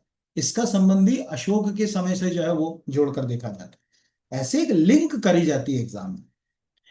निमाड़ के फारूकी वंश की स्थापना किसने करी? मलिक राजा ने। ऑलमोस्ट आपको मालूम है कि मध्य प्रदेश के अंदर जो बुरहानपुर और इसके आसपास का क्षेत्र है, यहाँ पर जो पहली चर्चित डायनेस्टी थी जिसको खान देश कहा जाता है, वो फारूकी राजाओं से ही बाद में उसको खान देश मिल गया ना। उसमें मलिक फारूकी नाम के एक राजा के द्वारा इस डायनेस्टी को खड़ा किया। धीरे धीरे ये डायनेस्टी जो है वो मैच्योर हुई। और कहा जाता है, एक्चुअल क्या हुआ इसकी कहानी भी मैं आपको सुनाता हूँ। मोहम्मद, ध्यान समझिएगा, बड़ी कमाल की बात बता रहा हूँ, आपको बहुत हेल्प करेगी। मोहम्मद बिन तुगलक जब दिल्ली सल्तनत में शासन था, वो तो थोड़ा साइको टाइप का था। उसने अपनी कैपिटल दिल्ली से दौलताबाद ट्रांसफर करने का ऑर्डर दिया। जब वो दिल्ली से दौलताबाद कैपिटल ले गया, तो उसको लगा कि यार जनता तो आना ही नहीं चाह रही। तो फाइनली उसने दौलताबाद, जिसको देवगिरी कहते थे उसके पहले, बाद में उसने दौलताबाद नाम रखा, वो अपनी कैपिटल वापस दिल्ली ले गया। अब जब दिल्ली ले गया, तो जनता के मन में एक मैसेज चला गया कि यार ये तो कमजोर राजा है, ये तो जनता के कहने पे चल रहा है ना। कहते हैं ना कि मोहम्मद बिन तुगलक की डेथ हुई थी तो क्या बोलते हैं, प्रजा को राजा से, राजा को प्रजा से मुक्ति मिल गई। मोहम्मद बिन तुगलक की मृत्यु के बाद जनता में खौफ पैदा करने का काम किया फिरोज शाह तुगलक ने, जो उसका चचेरा भाई था। फिरोज शाह तुगलक की जब डेथ हुई, तो उसकी डेथ के परिणाम स्वरूप छोटी छोटी कई सारी डायनेस्टी जो है वो खड़ी होना शुरू हो गई, जो उसके शासनकाल में एज ए फ्यूडल यानी सामंत काम कर रही। जैसे आपको याद होगा दिलावर खां, जो कि फिरोज शाह तुगलक का ही एक सामंत था। उसने मांडू में एक इंडिपेंडेंट एम्पायर खड़ा करने की कोशिश करी, और उसके लड़के होशंग शाह ने एक स्वतंत्र डायनेस्टी खड़ी कर दी। होशंग शाह एक स्वतंत्र राजा बन गया जो है वो मांडू के अंदर, यहाँ पर। ऐसे ही फारूकी डायनेस्टी, तो अभी मैंने आपको क्यों बताया, कम से कम आपके दिमाग में रहेगा क्या जो है वो फारूकी डायनेस्टी की कहानी लगभग 1380-82 के आसपास की। क्योंकि फिरोज शाह तुगलक के शासनकाल के अंत के समय ये सब कुछ हो रहा था। और जो अगर कहा जाए मलिक अहमद फारूकी ने, जिसे नादिर शाह भी कहा गया है, तो नादिर शाह वो ईरान का नादिर शाह मत समझ लेना, वो एक अलग था नादिर शाह, इसके नाम में भी नादिर शाह जो है वो अब शब्द इस्तेमाल होता था। उसने यहाँ एक डायनेस्टी खड़ी करी, और मुगलों तक, जब यानी कि अकबर ने इस क्षेत्र को एक्वायर नहीं कर लिया तब तक, क्योंकि आपको मालूम है अकबर की आखिरी विजय जो थी वो असीरगढ़ का ही किला था, तब तक फारूकी यहाँ पर शासन जो है वो करते रहे। 1601 में मुगलों ने इसको एक्वायर कर लिया और असीगढ़ के ऊपर अधिकार कर लिया, और फारूकी वंश का अंत हो गया, और ये मुगल एम्पायर में शामिल हो गया। अभी क्यों शामिल हो गया, नीचे उत्तर आएगा क्वेश्चन का यहाँ पर। तो आपने एक स्टोरी, आप जिससे भी पढ़ रहे, मैं नहीं कहता कि आप मुझसे पढ़ रहे, आप जहां भी पढ़ रहे हैं, आप अपने टीचर से इस बात को कम्युनिकेट करिए। और आप टीचर भी हैं तो ये चीज स्टूडेंट तक ले जाइए, कि अगर आप आपस में लिंक नहीं करोगे, जैसे आपने अगर मोहम्मद बिन तुगलक और फिरोज शाह तुगलक को लिंक नहीं किया, तो आप मध्य प्रदेश में कभी भी मत समझना कि आप लोकल डायनेस्टीज को खड़ा कर पाओगे। या तो कमजोरी या सत्ता ही डायनेस्टीज को खड़ी कर रही थी। तो ये एक बेसिक हो गया यहाँ पर। फिर अगला कि किस प्रस्ताव द्वारा भारत शासन ने औपचारिक रूप से मध्य प्रांत की स्थापना करी 1800, या तो किस जो है वो प्रस्ताव के द्वारा, एक्चुअल वो ईयर पूछ रहा है किस ईयर के प्रस्ताव के द्वारा, थोड़ा एग्जाम वाला जो है। एक्चुअल क्या हुआ, जो ये मध्य प्रांत है, आपको मालूम होगा कि मध्य प्रदेश जब गठित हुआ 1956 में, उसके पहले तक हमारा मध्य प्रदेश विंध्य क्षेत्र, मध्य भारत, है ना, सेंट्रल प्रोविंस बरार, ये सेंट्रल प्रोविंस बरार ही मध्य प्रांत था, जो कि नागपुर के आसपास के क्षेत्र से जो है वो कनेक्ट था। एक्चुअल क्या होता है कि जो सेंट्रल प्रोविंस बरार था, उसको सागर तक के एरिया को उसमें मर्ज कर दिया गया। ये जो आज का सागर रीवा तक का जो पूरा बेल्ट है ना, ये सेंट्रल प्रोविंस बरार से जो मर्ज करने की कोशिश की गई।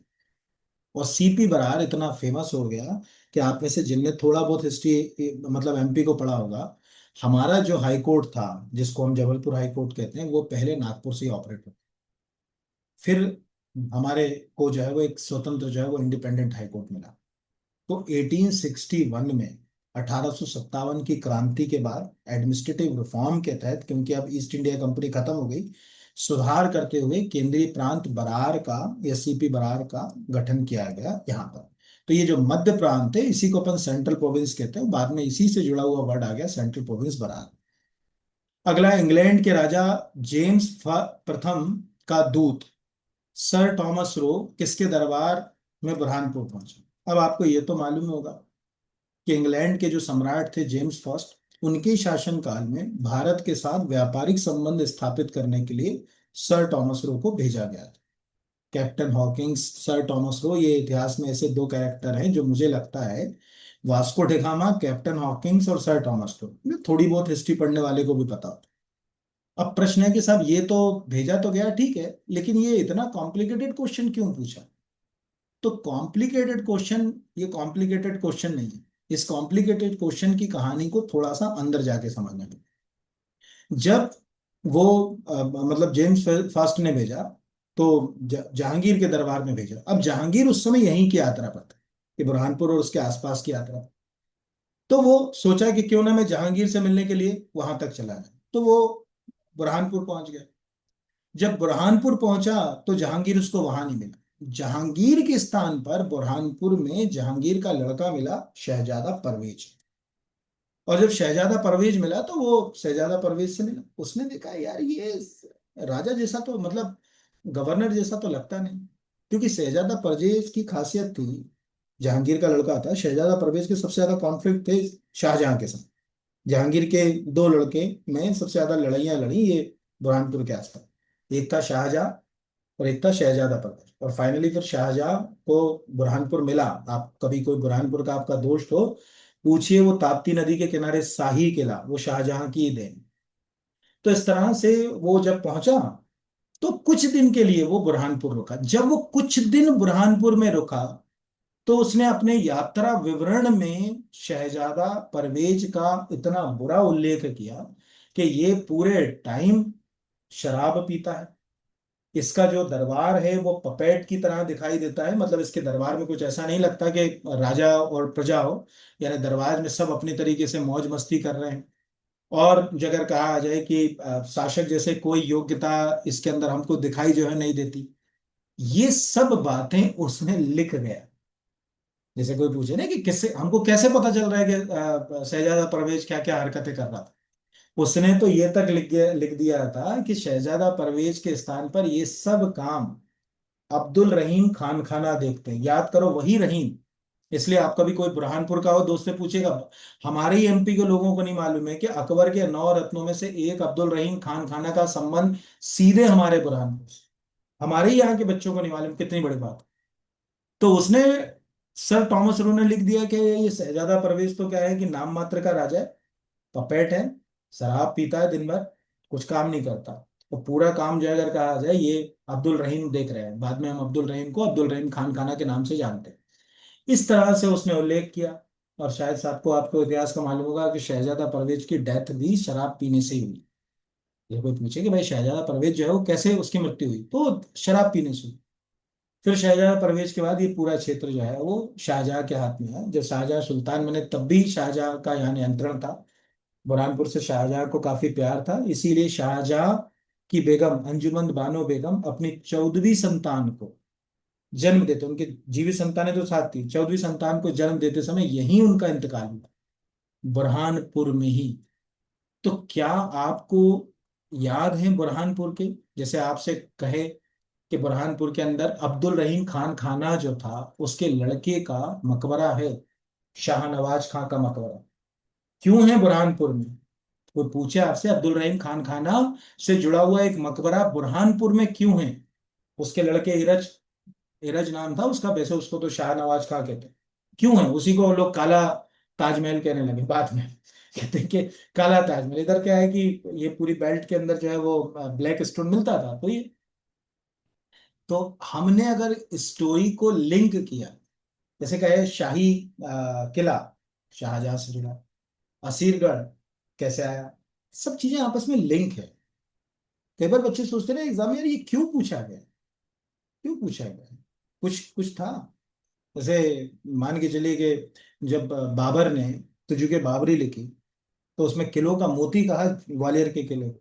क्यों कहा? क्योंकि उसको समझ पड़ गया। क्योंकि वो तो युद्ध तक आया ना, चंदेरी का युद्ध तो लड़ा ना उसने, खानवा का युद्ध चंदेरी का, उसको नहीं दिखा होगा कि ये किला कितना विशाल है। तो उसने कहा कि हम भी भविष्य में ऐसे किले जो है वो बनवाएंगे। और उस किले की छाप बाद में मुगल जो है अगर कहा जाए फोर्ट्स पे दिखती। सब चीजें आपस में लिंक हैं। हम अगर उसको पढ़ने की कोशिश करें तो लिंक, पढ़ने की कोशिश ना करें तो लिंक कुछ भी नहीं। आप, ये आपके ऊपर है कि आप कैसे जो है वो इतिहास को, देखो इतिहास इतना रोचक विषय है। इतिहास नहीं, अभी आप जब ज्योग्राफी पॉलिटिक ये पूरी सीरीज आप कंप्लीट करिएगा, खूब अच्छे कमेंट करिए। देखो क्या है कि मैं टाइम पास करने के लिए नहीं करा रहा हूँ, आपको अप्रोच डेवलप कराने के लिए करा रहा हूँ यहाँ पर। अगला है उज्जैन स्थित 24 खंबा क्या है? तो महल, मंदिर, यज्ञशाला, धर्मशाला। ऑलमोस्ट जैसे मैंने आपसे पहले भी कहा, अगर आपने इसी साल का एमपीपीएससी का प्री दिया हो, उसमें भी उज्जैन के हिस्टोरिकल साइट का क्वेश्चन पूछा गया है। पिछले एक साल में अगर आपने कोई भी वनडे एग्जाम दिया, उसमें भी उज्जैन की कई साइट्स को, तो कम से कम उज्जैन के अंदर, अब महाकाल लोग तो ऑलमोस्ट ऐसा कोई भी नहीं होगा कि जिसको ना मालूम हो को क्या, लेकिन कई ऐसी और भी हिस्टोरिकल साइट किसी जगह के पास होती हैं जिनका प्राचीन इतिहास से कहीं कोई जुड़ाव होता है। जैसे ये 24 खंबा भी उन्हीं में से एक है। तो कई बार हम होते हैं ना, तो आप जैसे क्या बोलते हैं कि संदीपनी आश्रम बड़ा हिस्टोरिकल है, तो आप याद रखोगे यार संदीपनी आश्रम। गोपाल मंदिर, अब जो गोपाल मंदिर के बारे में हम बात करते हैं, मंगलनाथ मंदिर के बारे में बात करते हैं, तो सिंधियाओं के साथ हमारी कहानी आ जाती, भाईजा भाई के साथ कहानी हमारी जो लिंक हो जाती। 24 खंबा यहाँ पर ये भी है, वहाँ बड़ा फेमस है। एक्चुअल क्या है कि इसमें पिलर्स हैं 24, इसलिए इसका नाम 24 खंबा जो है वो पड़ा। तो ये है। अब आपसे कोई पूछ रहे राम जनार्दन मंदिर कहाँ है? उज्जैन का, बहुत फेमस है, हिस्टोरिकल है। नगरकोट की रानी कहाँ है? बहुत फेमस है, हिस्टोरिकल है। बाकी हाँ, कॉमन क्या होते हैं? काल भैरव मंदिर, मंगलनाथ मंदिर, ये कॉमन है जो ऑलमोस्ट हर एक को पता है, ऑलमोस्ट हर एक को पता है। लेकिन जो चीजें नहीं पता है हमको, उसके ऊपर जो है वो काम करना आना चाहिए। तो ये इस तरह से हो गया। फिर है पटपरा नामक पुरास्थल मध्य प्रदेश के किस जिले में? वही आर्कियोलॉजिकल साइट। जैसे मैंने कहा, आपको याद होगा, जैसे हम मध्य प्रदेश में अगर हम आर्कियोलॉजिकल साइट्स को देखें, तो अगर जैसे हड़प्पा सभ्यता के अंदर था, सिंधु घाटी सभ्यता, ऐसी कई वैली सिविलाइजेशन हमारे यहाँ भी मिलती है। उसमें से आपने कभी हिस्ट्री पढ़ी होगी तो एक सोन वैली सिविलाइजेशन आती, सोन घाटी सभ्यता। उसमें लोअर पैलियोलिथिक पीरियड के, जो है जिसको अपन पाषाण काल कह लो, जो भी आपको अच्छा लगता है, लोअर पैलियोलिथिक पीरियड के कई स्टोन टूल्स मिले, कई हमको आर्कियोलॉजिकल एविडेंस मिले। उस जगह के कारण जो है वो पटपरा बहुत फेमस हो। तो कभी जैसे अभी एक तो हो गया कि सीधी जिले में, लेकिन आपसे कोई पूछे कि वो किसका हिस्सा है, तो वो सोन घाटी का हिस्सा है। सोन घाटी सिविलाइजेशन आपसे कोई पूछे, जैसे अभी अपन ने कहा ना, महेश्वर चले जाओ, कायथा चले जाओ, क्या है ये? ताम्र पाषाण कालीन स्थल। तो ताम्र पाषाण काल से इनकी पहली पहचान। वैसे आपको जो है वो इसको याद रखना है। चलिए अगले पेपर की ओर बढ़ते हैं, देखते हैं तीसरा पेपर क्या कहता है हमारा। अब अगला क्वेश्चन जो है वो है परिवहन विभाग में ट्रांसपोर्ट सब इंस्पेक्टर का एग्जाम हुआ था अभी साल, उसी का क्वेश्चन पेपर है। पहला प्रश्न है कि दतिया राज्य की स्थापना किसने की? भगवान राव। इसको राव, राव की जगह राव प्रोनाउंस करो तो ज्यादा अच्छा। अब जैसे दतिया है, अब इस क्वेश्चन को क्या, आप इसकी थोड़े से बैक पे चले जाओ। आपको मालूम होगा कि बुंदेलखंड में जो सबसे ताकतवर जो शासक थे, जहांगीर के समय बीर सिंह बुंदेला, और मुझे बताने की जरूरत नहीं यहाँ पर। बीर सिंह देव के बाद वो जो पूरा क्षेत्र था, ओरछा और उसके आसपास का, जो निवाड़ी के आसपास का क्षेत्र था, वो क्षेत्र में कोई ऐसी ताकत नहीं रही जो पूरे एम्पायर को एक साथ चला सके। और फाइनली क्या हुआ कि एम्पायर कई हिस्सों में स्प्लिट होना शुरू हुआ, और उसमें जो दतिया वाला जो हिस्सा था वो राव भगवान राव को मिला। उनका नाम था राव भगवान राव। तो राव भगवान राव उनके, तो आपको एक तो ये आ गया कि ओरछा के राजा थे वीर सिंह देव, जो है उनसे जो है वो उनके वंशजों ने इसको स्थापित किया, उनके पुत्र ने स्थापित किया, उनकी मृत्यु के बाद ये स्थापित हुआ। ये एक क्वेश्चन हमारे यहाँ पर। अब इस तरह से आप जितनी भी, जैसे उचेहरा के बारे में आप पढ़ लो, जितनी भी लोकल, मैंने आपको कई बार बोला, हमेशा जो लोकल डायनेस्टी है उनको एक्चुअल कहाँ से फाउंड किया गया, और उन डायनेस्टी का जो पहला शासक था वो कौन था, वो याद करो। जैसे अपन बोलते हैं ना, गुहिल वंश मंदसौर, बोधि वंश महाकौशल जबलपुर के आसपास का जो है वो, कच्छपगा ग्वालियर के आसपास, शैल वंश था वो आप जबलपुर के आसपास महाकौशल में जाओगे। जैसे ये सतना में जो था तो उच्चकल्प डायनेस्टी थी, सतना के अंदर उचेरा के आसपास जो है वो। बुंदेलखंड में एक मेघराज करके डायनेस्टी थी। ऐसे किसने शुरू किया?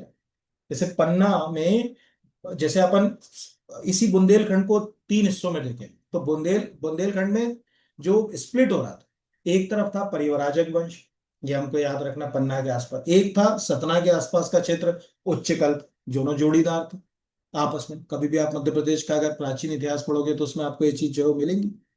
ऐसे एक लिस्ट अगर हम बना लें, तुम्हारे क्वेश्चंस कभी भी जो है वो गलत नहीं होते, लिंक हो जाते हैं आसानी से। एग्जाम में जो है वो क्वेश्चन तक हम पहुंच जाते हैं, चाहे वो प्राचीन हो चाहे वो आधुनिक हो। या रतोना आंदोलन मध्य प्रदेश के किस जिले से, ये तो सागर है। अब ये कि हमने इतने ये क्वेश्चन है, मैं अब आपको बता दूं, ये क्वेश्चन दतिया वाला तो नहीं देखा शायद मैंने, लेकिन ये रतोना वाला गुलाब सिंह वाला क्वेश्चन, ये ऊपर के भी पूरे क्वेश्चन एमपीपीएससी पूछू। आप आज की क्लास के बाद एक रैंडमली एक साल के पेपर तो देखिए, आप ही आज ही के पेपर में से आपको एक के बाद एक कई क्वेश्चन जो लिंक हो रहा है। बस ये है कि वो सीधे सीधे नहीं आ रहा है, लिंक होकर आ रहा है। तो जैसे अब रतोना की बात करते हैं, एक तो है कि हमने सागर रट के खत्म कर दिया। दूसरा है कि हमको याद आया कि कसाई खाना, जैसे आपसे कोई पूछे वो कसाई खाना केस का संबंध किससे, तो अंग्रेज यहाँ पर एक स्लॉटर हाउस खोलना चाहते थे जिसे कसाई खाना कहा। स्थानीय लोगों को लगता था कि कसाई खाना नहीं खोलना चाहिए, तो यहाँ कई लोगों ने इसका विरोध किया। और उस विरोध में लीडर जो थे उनमें माखनलाल चतुर्वेदी जैसे व्यक्ति भी थे, ये ध्यान रखिए। और फाइनली जो अगर कहा आ जाए कि माखनलाल चतुर्वेदी ने जब इसको कर्मवीर में लिखना शुरू किया कि साहब ये तो स्थानीय लोगों की जैसे कहते हैं ना कि भावनाओं को आहत करने वाला है, और ये ऐसा कुछ उन्होंने लिखा, उसके बाद अंग्रेजों को लगा कि यार ये काम नहीं करना चाहिए। फाइनली अंग्रेजों ने वो कसाई खाना जो है वो बंद करने का निर्णय लिया। खोल तो दिया था उन्होंने, बंद कर। अब आप सोचो रतोना आंदोलन को क्या हम उस कसाई खाने से, माखनलाल चतुर्वेदी से, कर्मवीर समाचार पत्र से जोड़कर पढ़ रहे हैं? अगर नहीं पढ़ रहे तो ठीक है। भारत छोड़ो आंदोलन 1942, गुलाब सिंह आंसर है। दो क्वेश्चन हो गए, गुलाब सिंह का शासनकाल। अब आपको एक क्वेश्चन तो समझ पड़ गया कि रीवा डायनेस्टी में जब देश स्वतंत्र हो रहा था उस समय सत्ता थी गुलाब सिंह क्या, क्वेश्चन हो गया। जब राष्ट्रीय आंदोलन हो रहा था भारत के अंदर, भारत छोड़ो आंदोलन या उसके बाद की घटना, उस समय गुलाब सिंह थे, तो गुलाब सिंह का जो है वो सीधा उससे संबंध हो, तो ये एक क्वेश्चन हो गया। गौड़ शासक हृदय साहब, मैंने ऊपर भी बताया कि हर शासक की, जैसे आज मैंने आपको उज्जैनी भुजंग बताया कि भाई उज्जैनी भुजंग जो है वो युवराज के फर्स्ट के लिए क्यों शब्द इस्तेमाल किया गया, यहाँ पर कलिंगाधिपति क्यों जो अगर कहा जाए शब्द इस्तेमाल किया गया यहाँ पर, ये क्वेश्चन ऐसे लिंक। तो हृदय कौतुक हृदय प्रकाश संगीत से, अब क्या हृदय शाह के बारे में हमें नहीं पता होना चाहिए? गौड़ डायनेस्टी को खड़ा करने में संग्राम शाह और हृदय शाह का जो कंट्रीब्यूशन है उसको कम नहीं आका जा सकता। गढ़ मंडला से उस एम्पायर को 52 गढ़ों तक ले जाने में जिन लोगों का कंट्रीब्यूशन है, संग्राम शाह और हृदय शाह का उसी परंपरा का हिस्सा है। देखे रफली रख लिया। अबीर संबंध, जो कलचुरी डायनेस्टी मैंने बताया था कि महेश्वर के आसपास जो प्राचीन कलचुरी डायनेस्टी थी, कलचुरी चेरी जिसको कहते थे, उस डायनेस्टी के शासकों को अबीर राजा भी कहा जाए। उन्होंने ही अबीर संबंध को शुरू किया। देखो भगवान अबीर एग्जैक्टली भगवान श्री कृष्ण से भी जोड़कर, अबीर भगवान श्री कृष्ण से भी जो है जोड़कर शब्द इस्तेमाल किया जाता है। एक पिक्चर थी पता नहीं कौन सी साउथ की, कार्तिक कार्तिक की कुछ नाम ही याद नहीं आ रहा मुझे उसका क्या था, उसमें एक स्टोरी भी दिखाई गई इसकी। अगला है पर्णी के अष्टाध्यायी में, अब आपको मालूम है कि पर्णी का संबंध शुंग से थे। आपको मालूम होगा कि उन्होंने ही अश्वमेध यज्ञ किए, अब अयोध्या इंस्क्रिप्शन के अनुसार पुष्यमित्र शुंग के लिए। तो लिंक हो गया ना। आयुध जीवी का मतलब है कि जो आयुध का मतलब होता है हथियार, जीवी का मतलब है हथियार से जीवन चलाने वाला, योद्धाओं के रूप में। तो आप सब जानते हैं कि शुंग डायनेस्टी जो एक्चुअल क्या है कि जो आयुध जीवी मालवा वंश, अब मालवा वंश का क्या मतलब है, पुष्यमित्र शुंग से ये चीज जो है वो शुरू हुई। और पुष्यमित्र शुंग यहाँ उज्जैन मालवा से होते हुए फिर कहाँ चले गए, पाटलिपुत्र, और बड़ा एम्पायर खड़ा किया शुंग एम्पायर। लेकिन ले देकर कहानी तो शुंगों की जो है वो विदिशा के आसपास। तो शुरुआती जो है अगर कहा आ जाए मालवा के आसपास जो शासक थे उन्हें आयुध जीवी कहा जाता था, जो अस्त्र शस्त्र की सहायता से अपना जीवन जो है वो चलाया करते। बुंदेलखंड का ये टाइप गलत हो गया है, जेजाक भुगती कर लेना। ठीक है, मुझे बताने की जरूरत नहीं, किसी को भी बताने की जरूरत नहीं, इतना कॉमन सेंस वाला क्वेश्चन है। अगला है प्रसिद्ध, एक सेकंड। प्रसिद्ध क्रांतिकारी राजा बख्तावर सिंह किस रियासत के शासक? आप 10 साल के पीएससी के पेपर उठाएंगे, आपको 10 साल में कम से कम 5 बार बुंदेलखंड विद्रोह से जुड़े हुए क्वेश्चन मिल जाए। ठीक है, मतलब हर एक साल में एक दो पेपर में ये क्वेश्चन आता है। मध्य प्रदेश के क्रांतिकारी, तो आपने देखा होगा मध्य प्रदेश में क्रांति की ज्वाला शुरुआत में बुंदेलखंड 1842 के आसपास, फिर 1857 के आसपास। उस ज्वाला के अंदर जो पांच छह शासकों ने क्रांति चलाई, उनमें जो है वो बख्तावर सिंह भी जो है वो एक शुरुआत में जो है वो रहे। और फिर उसके बाद जो है वो राष्ट्रीय आंदोलन से भी जो है वो कई लोग जो है वो जुड़ते चले। बस एक सेकंड होल्ड करना, एक मिनट, यहाँ, एक मिनट में सर, सॉरी। तो अभी हमारी बात हो रही थी, तो आपको क्या करना है, जैसे एक लिस्ट बना लेना, जैसे राजा बख्तावर सिंह एक लिस्ट बना ली, जैसे अभी हमने बोला कि 1800, अभी एक क्वेश्चन तो यहाँ पर हो गया अमजेरा, दूसरा हो गया 1842 का बुंदेला विद्रोह, यानी उसमें हो गया कि बख्तावर सिंह ने किस विद्रोह में शामिल किया 1842 के बाद में वो 1857 की क्रांति में भी रहे। एक्चुअल बख्तावर सिंह 1857 की क्रांति में अरेस्ट हुए थे, उनको फांसी 1857 की क्रांति के बाद ही 1858 में दी गई थी। और जो अगर कहा जाए उनके कई सहयोगी थे, जैसे अगर आपको याद होगा कि छतरपुर में जो है वो देशपत बुंदेला, जो महाराजा छत्रसाल के वंशज थे, उन्होंने 1857 की क्रांति में जो है वो जो है वो सहयोग किया। इसे एक लिस्ट हमको बना लेना चाहिए जो एक जैसी चीजों को लिंक करती हो। जैसे 1842 में आपको मालूम होगा डिलन शाह, तो गोंड राजा थे डेलन शाह, और उनकी तो कहानियां सुनाई जाती हैं राजा डेलन शाह की। 1842 के बुंदेला विद्रोह में बड़ा कंट्रीब्यूशन था, और बाद में फिर 1857 की क्रांति तक भी डेलन शाह जो है वो क्रांति का बिगुल बजाते रहे। तो इस तरह से अगर एक लिस्ट बना ली जाए, मदनपुर के डेलन शाह, जैतपुर के राजा परीक्षित, ठीक है, सागर के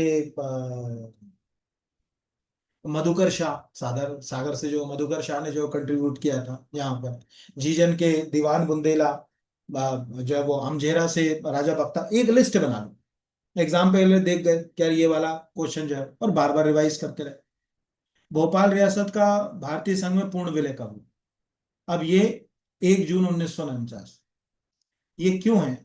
क्योंकि जब भारत में, आपको मालूम होगा कि सरदार वल्लभ भाई पटेल, जब रियासतों को भारत में विलय करने की बात आई, तो इतिहास में हमको रटाया क्या गया?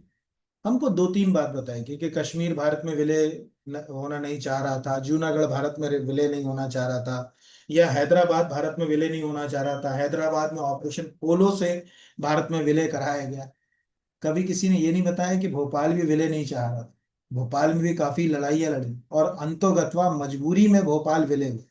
इसीलिए कभी आप भोपाल का भारत संघ में विलय देखोगे, तो कभी आप भोपाल जाइए, तो नगर निगम का एक ये सिटी में, क्या नाम है उसका, क्या जगह है वो, ये जो लोकायुक्त कार्यालय है, वहां पर एक एक एक वो मतलब एक स्टोन का वो बना हुआ है, वहां पर बड़े अक्षर में लिखा है भोपाल विलय दिवस। देखो मैं आपको दिखाता हूँ, इंटरनेट पे मिल भी जाएगा। ये देखो, भोपाल विलय दिवस। अगर आप इसकी इमेज पे चले, तो आपको ये जो दिख रहा है, ये बहुत फेमस है। लेकिन हमको ये लिखा है, देखिए, भोपाल दिवस 1 जून 1949, ये बहुत फेमस है। लेकिन क्या होना है कि कुएं के मेंढक बना के पढ़े हमने, कि हमको हैदराबाद, जूनागढ़, अभी कभी आप अगले कोई लेक्चर में होगा तो मैं भोपाल विलय की कहानी सुनाऊंगा कि आखिर 1947 से 1949 2 साल ऐसा क्या रहा कि भोपाल भारत संघ में विलय नहीं चाह रहा था और एक स्वतंत्र देश की का सपना देख रहा था। वो पूरी स्टोरी सुना दूंगा किसी दिन, अब यहाँ तो बहुत लंबा हो जाएगा। प्राचीन काल में तपस्या और शांति का स्थल ब्रह्मा, सबको मालूम है, चित्रकूट के घाट पर भाई संतन की भीड़ है ना। तो चित्रकूट के बारे में देखो, चित्रकूट अगर प्रॉपर देखा जाए तो हमारे पास ही है। चित्रकूट उत्तर प्रदेश में जिला है, और चित्रकूट की पहचान वहीं से। लेकिन अगर हम मध्य प्रदेश में जाएं, तो मध्य प्रदेश में भी चित्रकूट का कुछ हिस्सा हमारे पास है। तो कभी आपको मौका मिले तो थोड़ा सा सतना जिले की ऑफिशियल वेबसाइट के ऊपर जाइए, वहां से आप जो है वो पर्यटन स्थलों को देखिए। उन पर्यटन स्थलों में आपको कुछ जगहों के नाम मिलेंगे जिनमें से आप एक चित्रकूट का भी उल्लेख जो है वो करें। जैसे वेंकटेश मंदिर है, वो आपको पता होना चाहिए। चित्रकूट धाम में क्या क्या चीजें हमारे यहाँ से देखने को, वहाँ उत्तर प्रदेश नहीं जाना, हमारे यहाँ से चित्रकूट में जाओगे तो क्या है, जैसे गुप्त गोदावरी। तो हो सकता है कि पेपर वाला आपसे पूछ ले कि भाई जो है वो गुप्त गोदावरी मध्य प्रदेश में कहाँ है, ये मतलब वो तो कुछ जो है पूछ सकता है। चित्रकूट का सबसे फेमस घाट, क्योंकि आपको मालूम है भगवान श्री राम वहां रुके थे, तो राम घाट है। सती, ये जिनके घर ये बच्चों का जन्म हुआ ना, ब्रह्मा विष्णु महेश, वो सती अनसुईया का आश्रम। तो आपसे कोई पूछे कि सरभंगा आश्रम कहाँ है, सती अनसुईया आश्रम कहाँ है, तो ये चित्रकूट में है। ये सब क्वेश्चन आपसे एग्जाम वाला जो है वो पूछ सकता है, तो ये याद रखिएगा। चलिए अगले पेपर की ओर बढ़ते हैं। अब अगला क्वेश्चन जो है वो है प्रिंसिपल क्लास 1 2 का। ठीक है, ये ध्यान रखिएगा, प्रिंसिपल क्लास 1 2 का एक पेपर हुआ था एमपीपीएससी के द्वारा, उसको हम देख रहे हैं। सहायक निदेशक उपनिदेशक हिंदी में थोड़ा गलत टाइप हो गया इसको, सहायक संचालक पढ़ें तो ज्यादा, उप संचालक सहायक संचालक है ना। जिंजरी के प्रागैतिहासिक शैल चित्र मध्य प्रदेश के किस जिले में स्थित है? कटनी। अब जैसे मैंने आपको पहले ही बताया कि आप अगर प्री हिस्टोरिक साइट, जैसे आप सीधी जिले में सिहावाल नाम की, भगोर नाम की आर्कियोलॉजिकल साइट है, वो आप कर लो। मंदसौर में चतुर्भुज नाला नाम की एक साइट है, वो आप कर लो।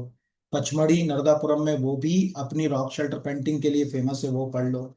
बैतूल में अंबा देवी है, वो आप पढ़ लो। ठीक है। यहीं भोपाल में, यहीं आप बड़े तालाब के पास जाओगे तो मनुहावन की टेकरी है, वो आप पढ़ लो, वो भी अपनी रॉक शेल्टर पेंटिंग इसके लिए फेमस है। ऐसा नहीं कि वो नहीं है जो अगर कहा जाए वहां पर। तो ऐसे आपने अगर एक लिस्ट बना ली, जैसे कोई नरसिंहपुर जिले का होगा तो उसको मालूम है करेली के पास पड़ती है बिनेकी टोला, तो बिनेकी टोला भी एक फेमस है। कोई सिंगरौली का होगा तो जलजड़िया माड़ा की गुफाएं, वो फेमस है। ऐसे अगर आप एक लिस्ट बना लोगे तो आपके क्वेश्चंस गलत नहीं होंगे, ये क्वेश्चन भी रिवाइज होंगे।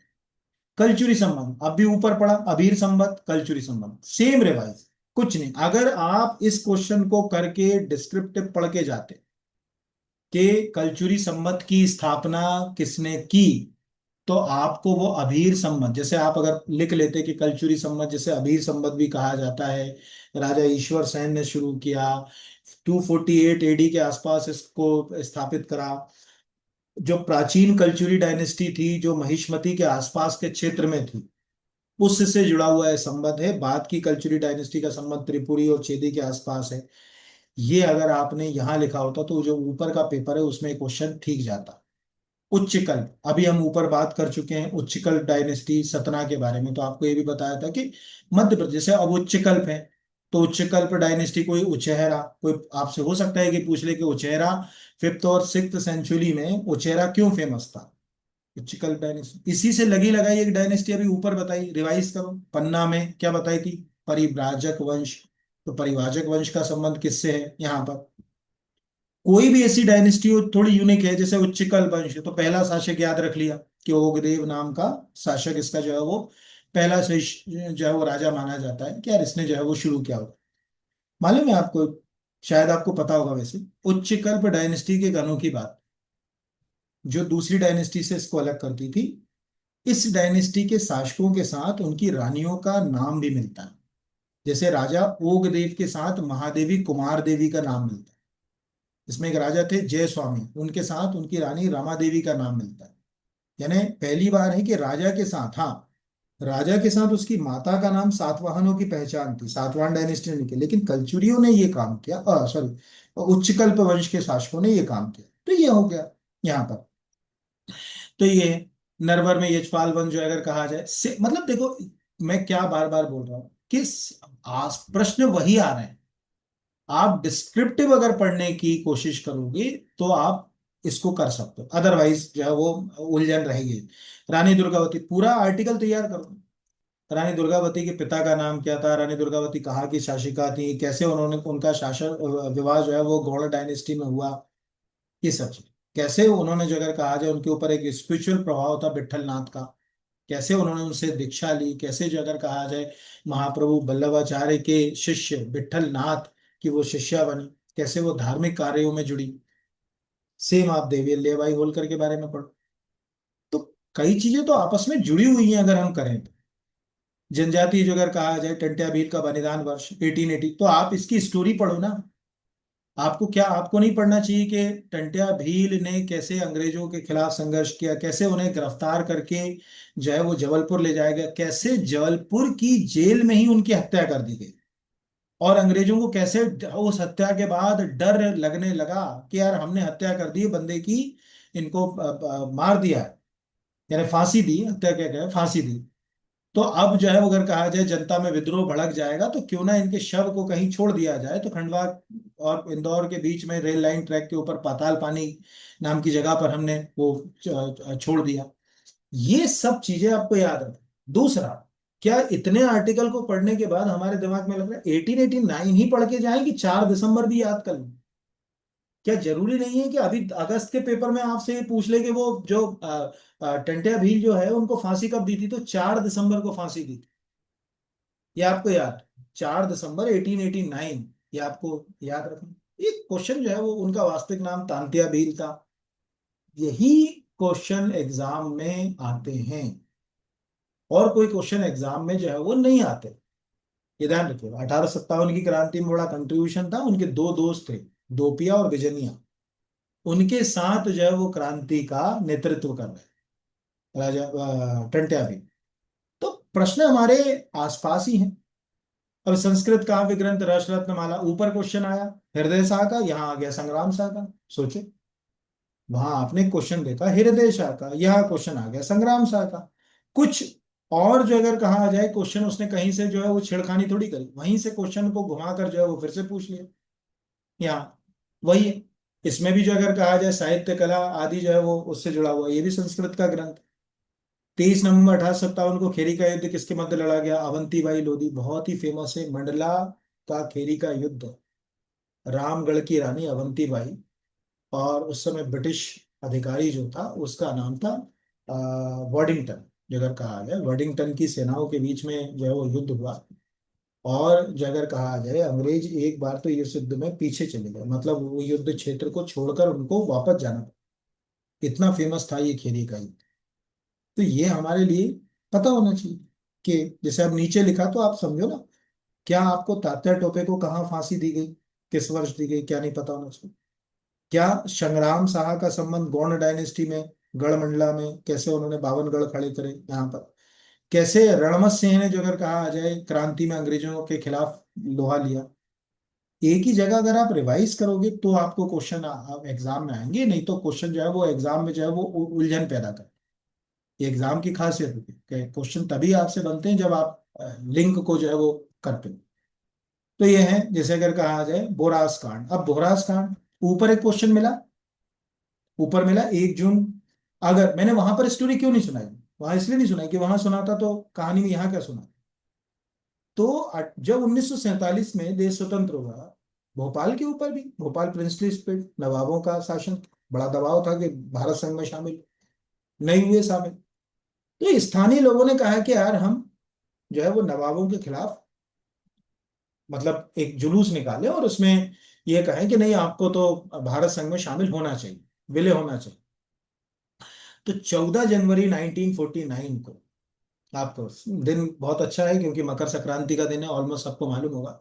आंदोलनकारी जो है वो ये रायसेन जिले में बोराज घाट में नर्मदा नदी के किनारे, क्योंकि ऐसी जगह ही ढूंढी जाती थी उस समय जहाँ ऑलरेडी क्राउड मिल जाए आप, जिससे हम अपना मैसेज कन्वे कर सके। तो आपको मालूम होगा हरियाली अमावस्या, जयंती अमावस्या, मकर संक्रांति, वो जगह समय होते हैं जिनमें हम लोग नदियों के किनारे काफी बड़े इवेंट्स होते हैं।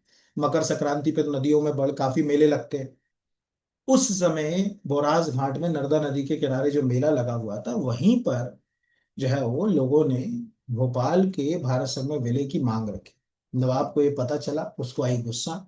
उसने कहा कि एक काम करो, सब पे गोली चलाओ। और गोली चलाने के दौरान कुछ लोग उसमें शहीद भी हो गए। इस घटना को भोपाल का जलियांवाला बाग कहा जाता है। तो क्या हमको मालूम है कि भोपाल का जलियांवाला बाग क्या है? क्या इसी से जुड़ा हुआ आपको याद आया चरण पादुका का केस? याद करो, क्या हमारा चरण पादुका का जो है वो केस भी इससे जुड़ा हुआ नहीं है? तो आपने अगर स्टोरी के रूप में, अभी आपको दिख रहा है, ध्यान से देखो, सिंधिया और अंग्रेजों के बीच, क्या पहले पेपर में आपने फर्स्ट एंग्लो मराठा वॉर में टिटी ऑफ सालवाई नहीं पढ़ी? तो सेकेंड एंग्लो मराठा वॉर के समय दौलत राव सिंधिया ने अंग्रेजों के साथ, लॉर्ड वेलेजली के साथ साइन करी थी टिटी ऑफ सुरजी अर्जनगांव।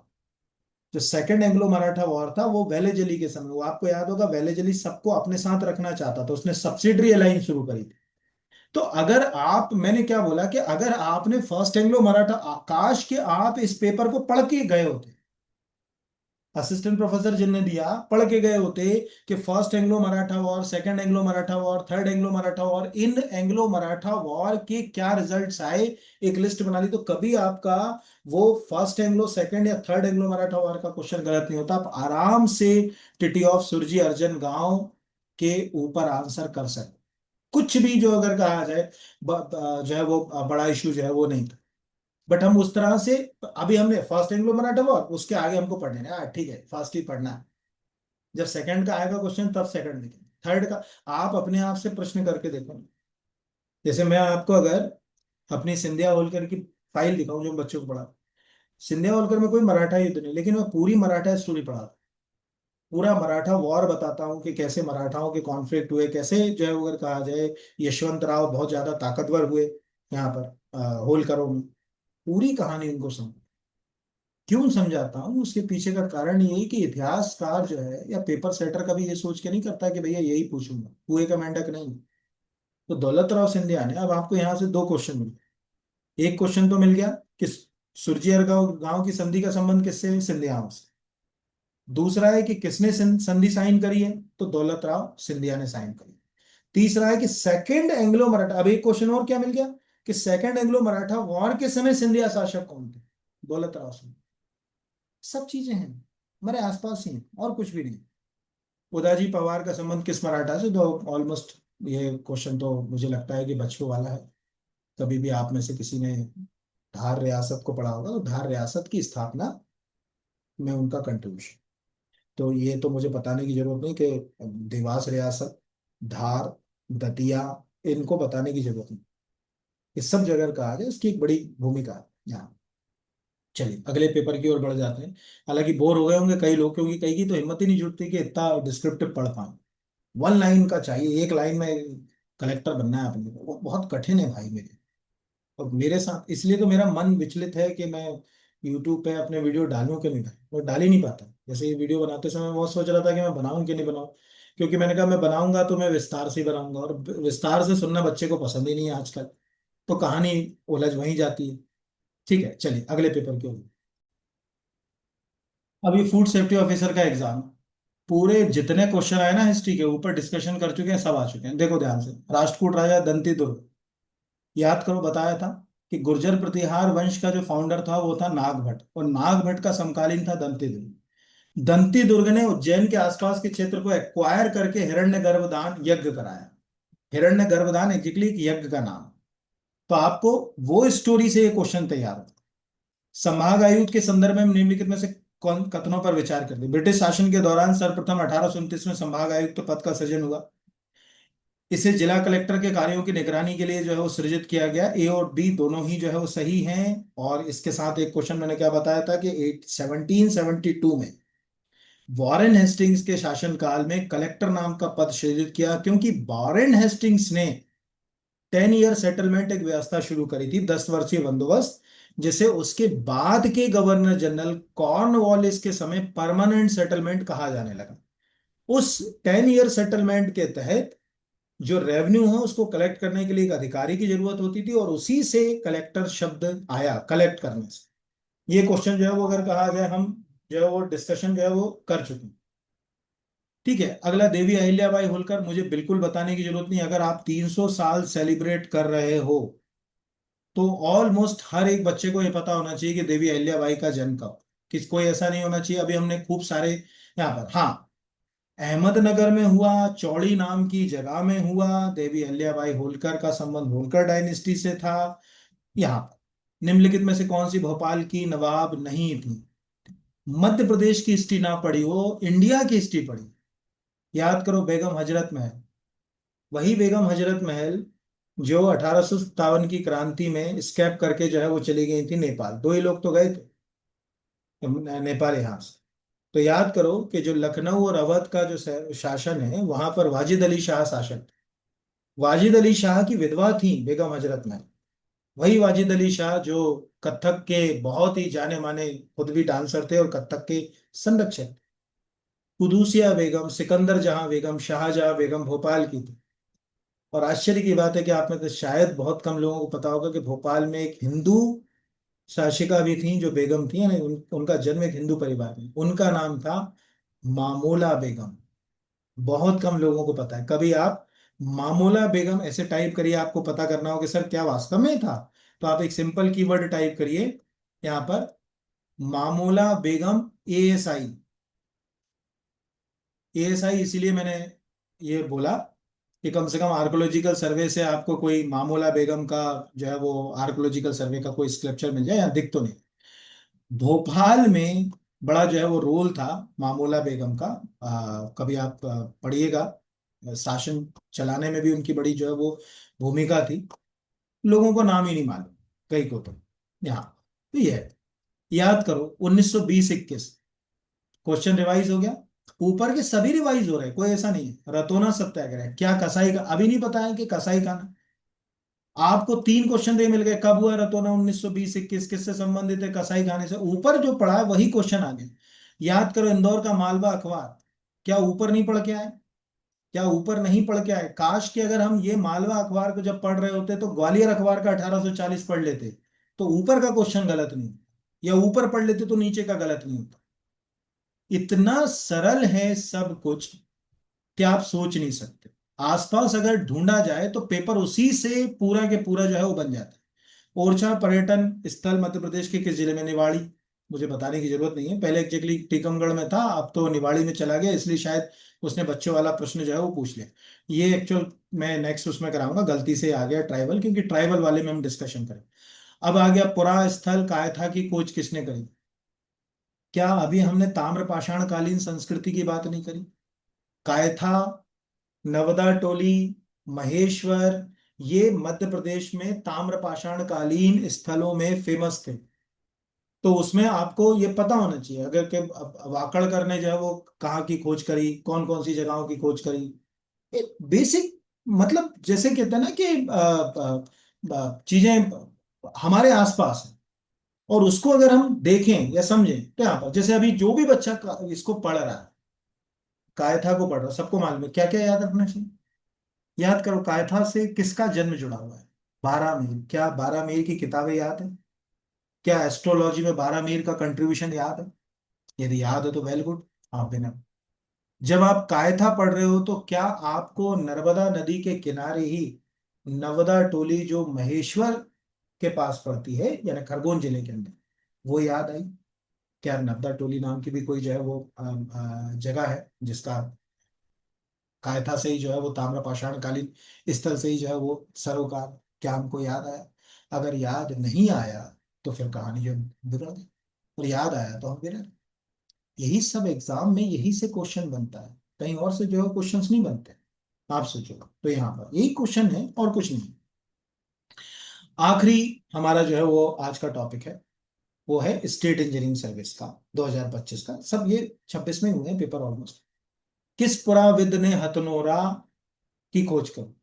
आपको मालूम होगा कि बीएस वाकड़कर हम पढ़ चुके हैं, मनोरंजन घोष याद करो, आदमगढ़ में अभी हम पढ़ चुके हैं, अरुण सोनकिया।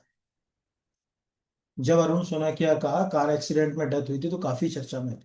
हथनोरा एग्जैक्टली नर्मदापुरम जिले ना होशंगाबाद जिले में लगता है, पर टेक्निकली इसका जिला सीहोर है। मतलब इधर से जाओगे तो नर्मदापुरम से ही आप पहुंचोगे, पर जिला उधर से सीहोर लगे। यहाँ पर एक नर्मदा उस, चूंकि नर्मदा नदी के किनारे मिला वो मानव की खोपड़ी यानी स्कल मिला है, इसीलिए उसका नाम नर्मदा मानव ही पड़ गया। उसको लोग बाग नर्मदा पिथेकस ही कहते हैं, जैसे अपन रामा पिथेकस एक वर्ड यूज करते हैं, वैसे नर्मदा पिथेकस ही कहते हैं। तो एक बेसिक सी जो है अगर कहा जाए कहानी हमारे सामने, कि अभी हमको समझ पड़ा, अभी आप मेंस लिख रहे हो तो आपको हो गया कि मध्य प्रदेश के आर्कोलॉजिस्ट के ऊपर लेख लिखे, अरुण सोनकिया नाम मिल गया, ठीक है। वीएस वाकड़कर आपको नाम मिल गया, मनोरंजन घोष आपको नाम मिल गया, ऐसे कितने सारे नाम आपको मिल गए। आप खुद भी तो देखिए। तो ये याद रखिएगा, एक नर्मदा पिथेकस नाम का मानव मिला था, एक्चुअल वो हमारे जैसे और आपके जैसे जो है वो होमोसेपियंस नहीं था। वो जो नर्मदा मानव था वो होमो इरेक्टस था। कोई पूछे वो क्या था तो उसको होमो इरेक्टस आप याद रखिएगा, कि उसको होमो इरेक्टस कहेंगे, नर्मदा पिथेकस नहीं कहेंगे, ध्यान रखिएगा। है ना, ये क्वेश्चन हमारे लिए एग्जाम में आ सकता है, या इसकी कहीं कोई कंट्रीब्यूशन एग्जाम में हो सकती है। नागवंश के संस्थापक वृषनाग ने किस स्थान, बिल्कुल बेसिक जगह कहा जाए क्वेश्चन, यहाँ पर इसमें ग्वालियर है, गलती से टाइपिंग थोड़ी सी मतलब वो हो गई। एक सेकंड रुकिएगा ना बेटा, थोड़ी वो बंद करके आना पड़ेगा आप। तो अभी हम बात कर रहे थे हथनोरा की। तो अभी हमने हथनोरा में क्या क्या कर दिया, हमको पता चला कि वहां पर जो मानव मिला था उसका नाम होमो इरेक्टस था, ये लिख लिया।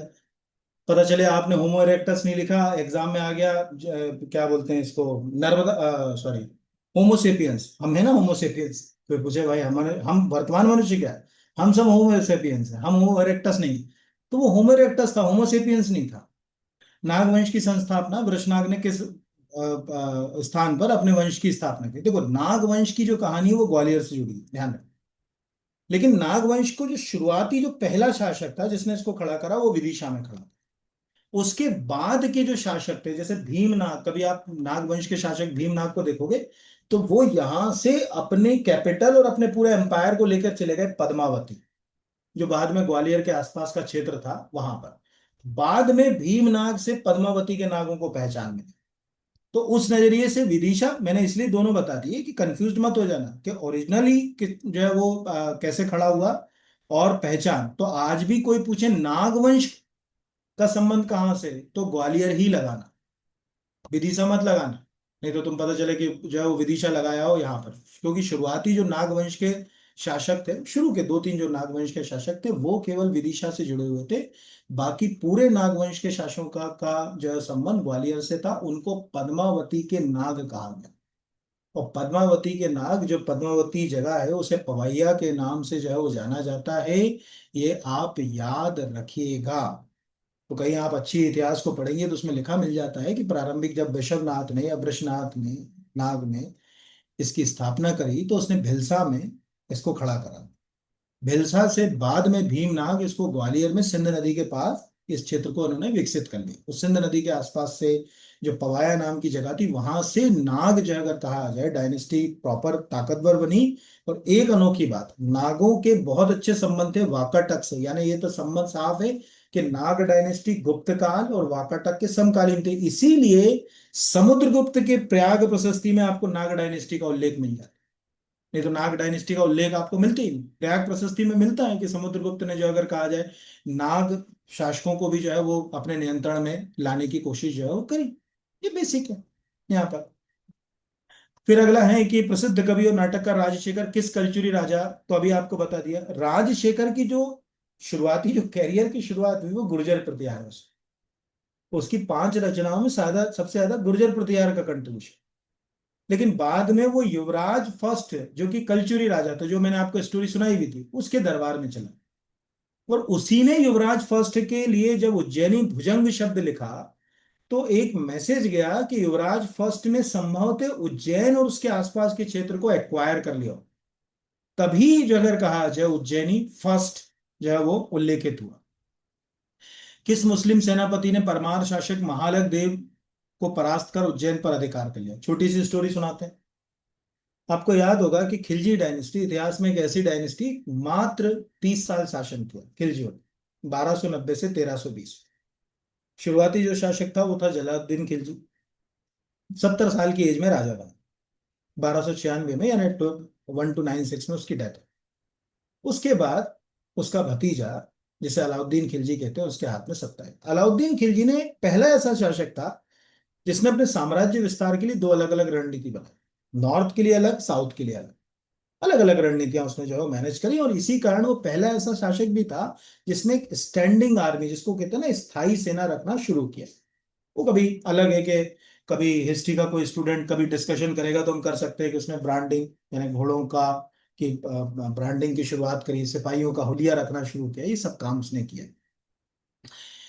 तो जब अलाउद्दीन खिलजी अपने अभियानों पे था, तो मध्य प्रदेश के आसपास के क्षेत्र से अलाउद्दीन के दो अभियान जुड़े।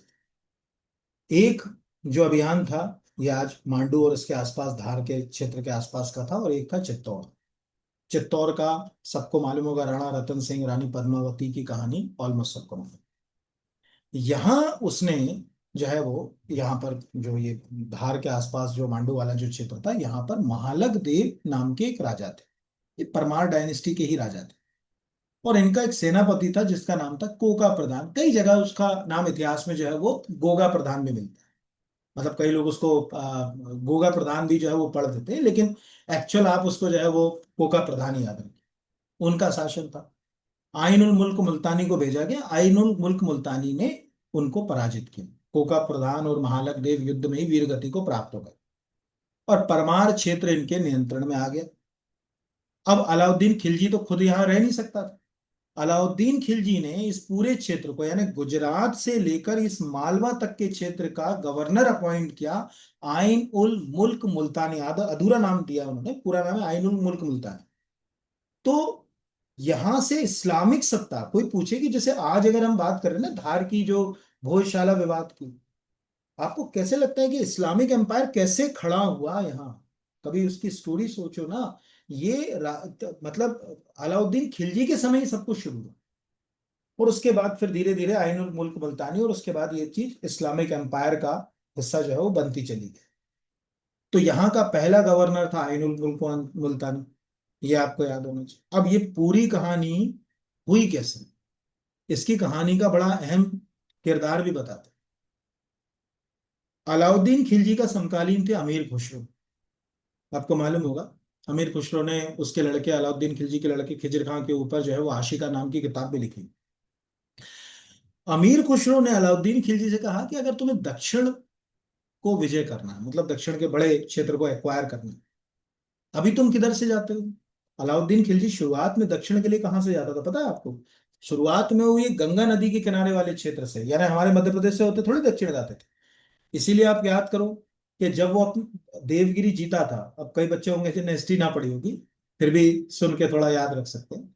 देवगिरी अलाउद्दीन खिलजी ने जब जीती थी अपने चाचा के समय, तो कड़ा मणिकपुर में उसका चाचा मिलने आया, तो वहीं उसने जलालुद्दीन खिलजी की हत्या कर दी। यानी तब तो ये रूट उनको पता ही नहीं था, हमारे मध्य प्रदेश इधर से भी एक रोड बना हुआ है। तो अमीर खुसरो ने कहा कि ये दक्षिण की कुंजी है, मांडू। यहाँ अगर हमने इस बेल्ट को एक्वायर कर लिया, धार मांडू ये वाला विंध्य वाला जो क्षेत्र है, तो हम दक्षिण तक का एम्पायर जो है वो एक्वायर कर लेंगे। फाइनली उसी के तहत ये आइनुल मुल्क मुल्तानी का ऑपरेशन जो है वो किया है। अगला, निमाड़ में फारूकी वंश की स्थापना। क्या हम ऊपर स्टोरी आप खुद देखो ना यार, आपको लगेगा इस पेपर को कि सर आधे तो यही क्वेश्चन रिवाइज हो गए। फारूकी वंश पूरा आपको अभी रिवाइज हो चुका है जो है। फरवरी 1930 में दैनिक लोकमत का संपादन किसने किया? डीपी मिश्रा। डीपी मिश्र का मतलब द्वारिका प्रसाद मिश्र, मध्य प्रदेश के मुख्यमंत्री, ये ध्यान रखिएगा, मुख्यमंत्री रह चुके हैं। दोनों बंदे, गोविंद नारायण सेठ गोविंद दास और डी द्वारका प्रसाद मिश्र, दोनों ही जबलपुर से हैं। और राष्ट्रीय आंदोलन में 1930 से 1942 तक के जो आंदोलन हुए उनमें जबलपुर से उन्होंने काफी नेतृत्व किया। कई जो है वो रचनाएं लिखी। ये क्वेश्चन मैं कई बार जो है वो कई जगह और भी पढ़ा चुका। आर्य समाज की स्थापना भोपाल में किस नाम से? ये थोड़ा सा अलग क्वेश्चन, मतलब देखो क्या होता है ना, कई बार एक दो तिरड़े क्वेश्चन, जैसे पूरे अभी तक जितने क्वेश्चन है, मुझे पहला क्वेश्चन ऐसा है जो मुझे लगा कि लिंक होकर नहीं है, पर पूछ लिया। तो एग्जैक्टली भोपाल रियासत में, आपको मालूम है आर्य समाज स्वामी दयानंद सरस्वती 1875 में स्थापना की, तो उसको एक्सपेंड किया, और उसको एक्सपेंड करते हुए यहाँ पर जो है वो लेकर आए। भोपाल राज्य प्रजामंडल की स्थापना, बहुत कॉमन सेंस है। एक स्थानीय और एक लोकल प्रजामंडल है क्या, देखो एक लोकल गवर्नमेंट खड़ा करने के लिए 1930 के बाद भारत के कई क्षेत्रों में, कई राज्यों में लोगों के द्वारा मिलकर एक सरकार चलाने का प्रयास किया। इसे कहा गया प्रजामंडल। भोपाल में भी 1938 में प्रजामंडल की कहानी शुरू हुई। बहुत सारे इसमें नेता जो है जिसमें से एक शाकिर अली खान का नाम बहुत फेमस था। एक थे चतुर नारायण मालवीय और एक शाकिर अली खान, ये दो तो बड़े उसमें फेमस थे। इन सब ने मिलकर प्रजामंडल को खड़ा किया। ये हो गई हिस्ट्री। आज हिस्ट्री से आप सोचिए, मैंने आपको हिस्ट्री पर कई बार, देखिए ध्यान रखिएगा, पूरी हिस्ट्री में कई बार पढ़ाते समय होलकर की जगह सिंधिया गलती से निकल जाता है, ऐसा हो जाता है। कभी ऐसा कहीं मुंह से गलत निकल गया कि दौलत राव होलकर निकल गया और सिंधिया की जगह, तो बता दीजिएगा, तो हम नीचे लिख देंगे कि ये गलती से हो गया ऐसा। बट अगर आपने समझा कि अगर आपने इतिहास को स्टोरी से पढ़ा, एक ही चीज आप खुद देखिए, अगर आपने फारूकी वंश यहाँ पढ़ा होता तो ऊपर का क्वेश्चन आपका ठीक जाता। अगर आपने लोकमत पढ़ा होता तो ग्वालियर अखबार और मालवा अखबार आपका ठीक जाता। आपने अगर ये मतलब जैसे क्या बोलते हैं कि ये पढ़ा होता, क्या आगे कहाँ चला गया क्वेश्चन जो ऊपर गया, ये युवराज फर्स्ट वाला, तो गंगे देव वाला क्वेश्चन आपका गलत नहीं जाता, क्योंकि जब आप युवराज के बारे में पढ़ रहे होते तो आपको पता होता कि युवराज के बाद, मतलब जो उस डायनेस्टी, जिस डायनेस्टी के बारे में हम बात कर रहे हैं कलचुरी, उसमें जो चर्चित राजा थे उनमें से एक गंगे देव नाम का भी राजा था, जो अभी हमने सबसे ऊपर जो है वो पेपर के अंदर जो है वो देखा। इस प्रकार एक क्वेश्चन कई जगह कई रूपों में हम तक पहुंचता है, बस हमको उस तक पहुंचने का तरीका आना चाहिए। तो बहुत धन्यवाद आपका, और आप सबसे उम्मीद है कि खूब ईमानदारी से मेहनत कीजिए, आगे बढ़िए। कोई, अगर आप वन डे एग्जाम की तैयारी कर रहे हैं तो एक भी पोस्टर इसमें नहीं लगा है। हमारी टेस्ट सीरीज है, आप टेस्ट सीरीज ज्वाइन कर सकते हैं, हमारा एप्लीकेशन है, एप्लीकेशन से एमपी जीके का कोर्स भी आप परचेस कर सकते हैं, अगर आपको सिस्टमेटिक एक साथ एक पूरी प्लानिंग से चीजों को पढ़ना है। तो बहुत धन्यवाद, खूब उन्नति कीजिए, इसी के पार्ट 2 के लिए तैयार रहिए, लेकिन वो तभी तय होगा कि इसके ऊपर कितना रिस्पॉन्स आता है ना। रिस्पॉन्स की कहानी होती है आपके कमेंट से, पता तो चलना चाहिए कि गिव एंड टेक, कि 2 घंटे 1.5 घंटे मेहनत करी, वो काम आई किसी के कि नहीं आई, नहीं आई तो फिर क्या मतलब का। Thank you, thank you very much.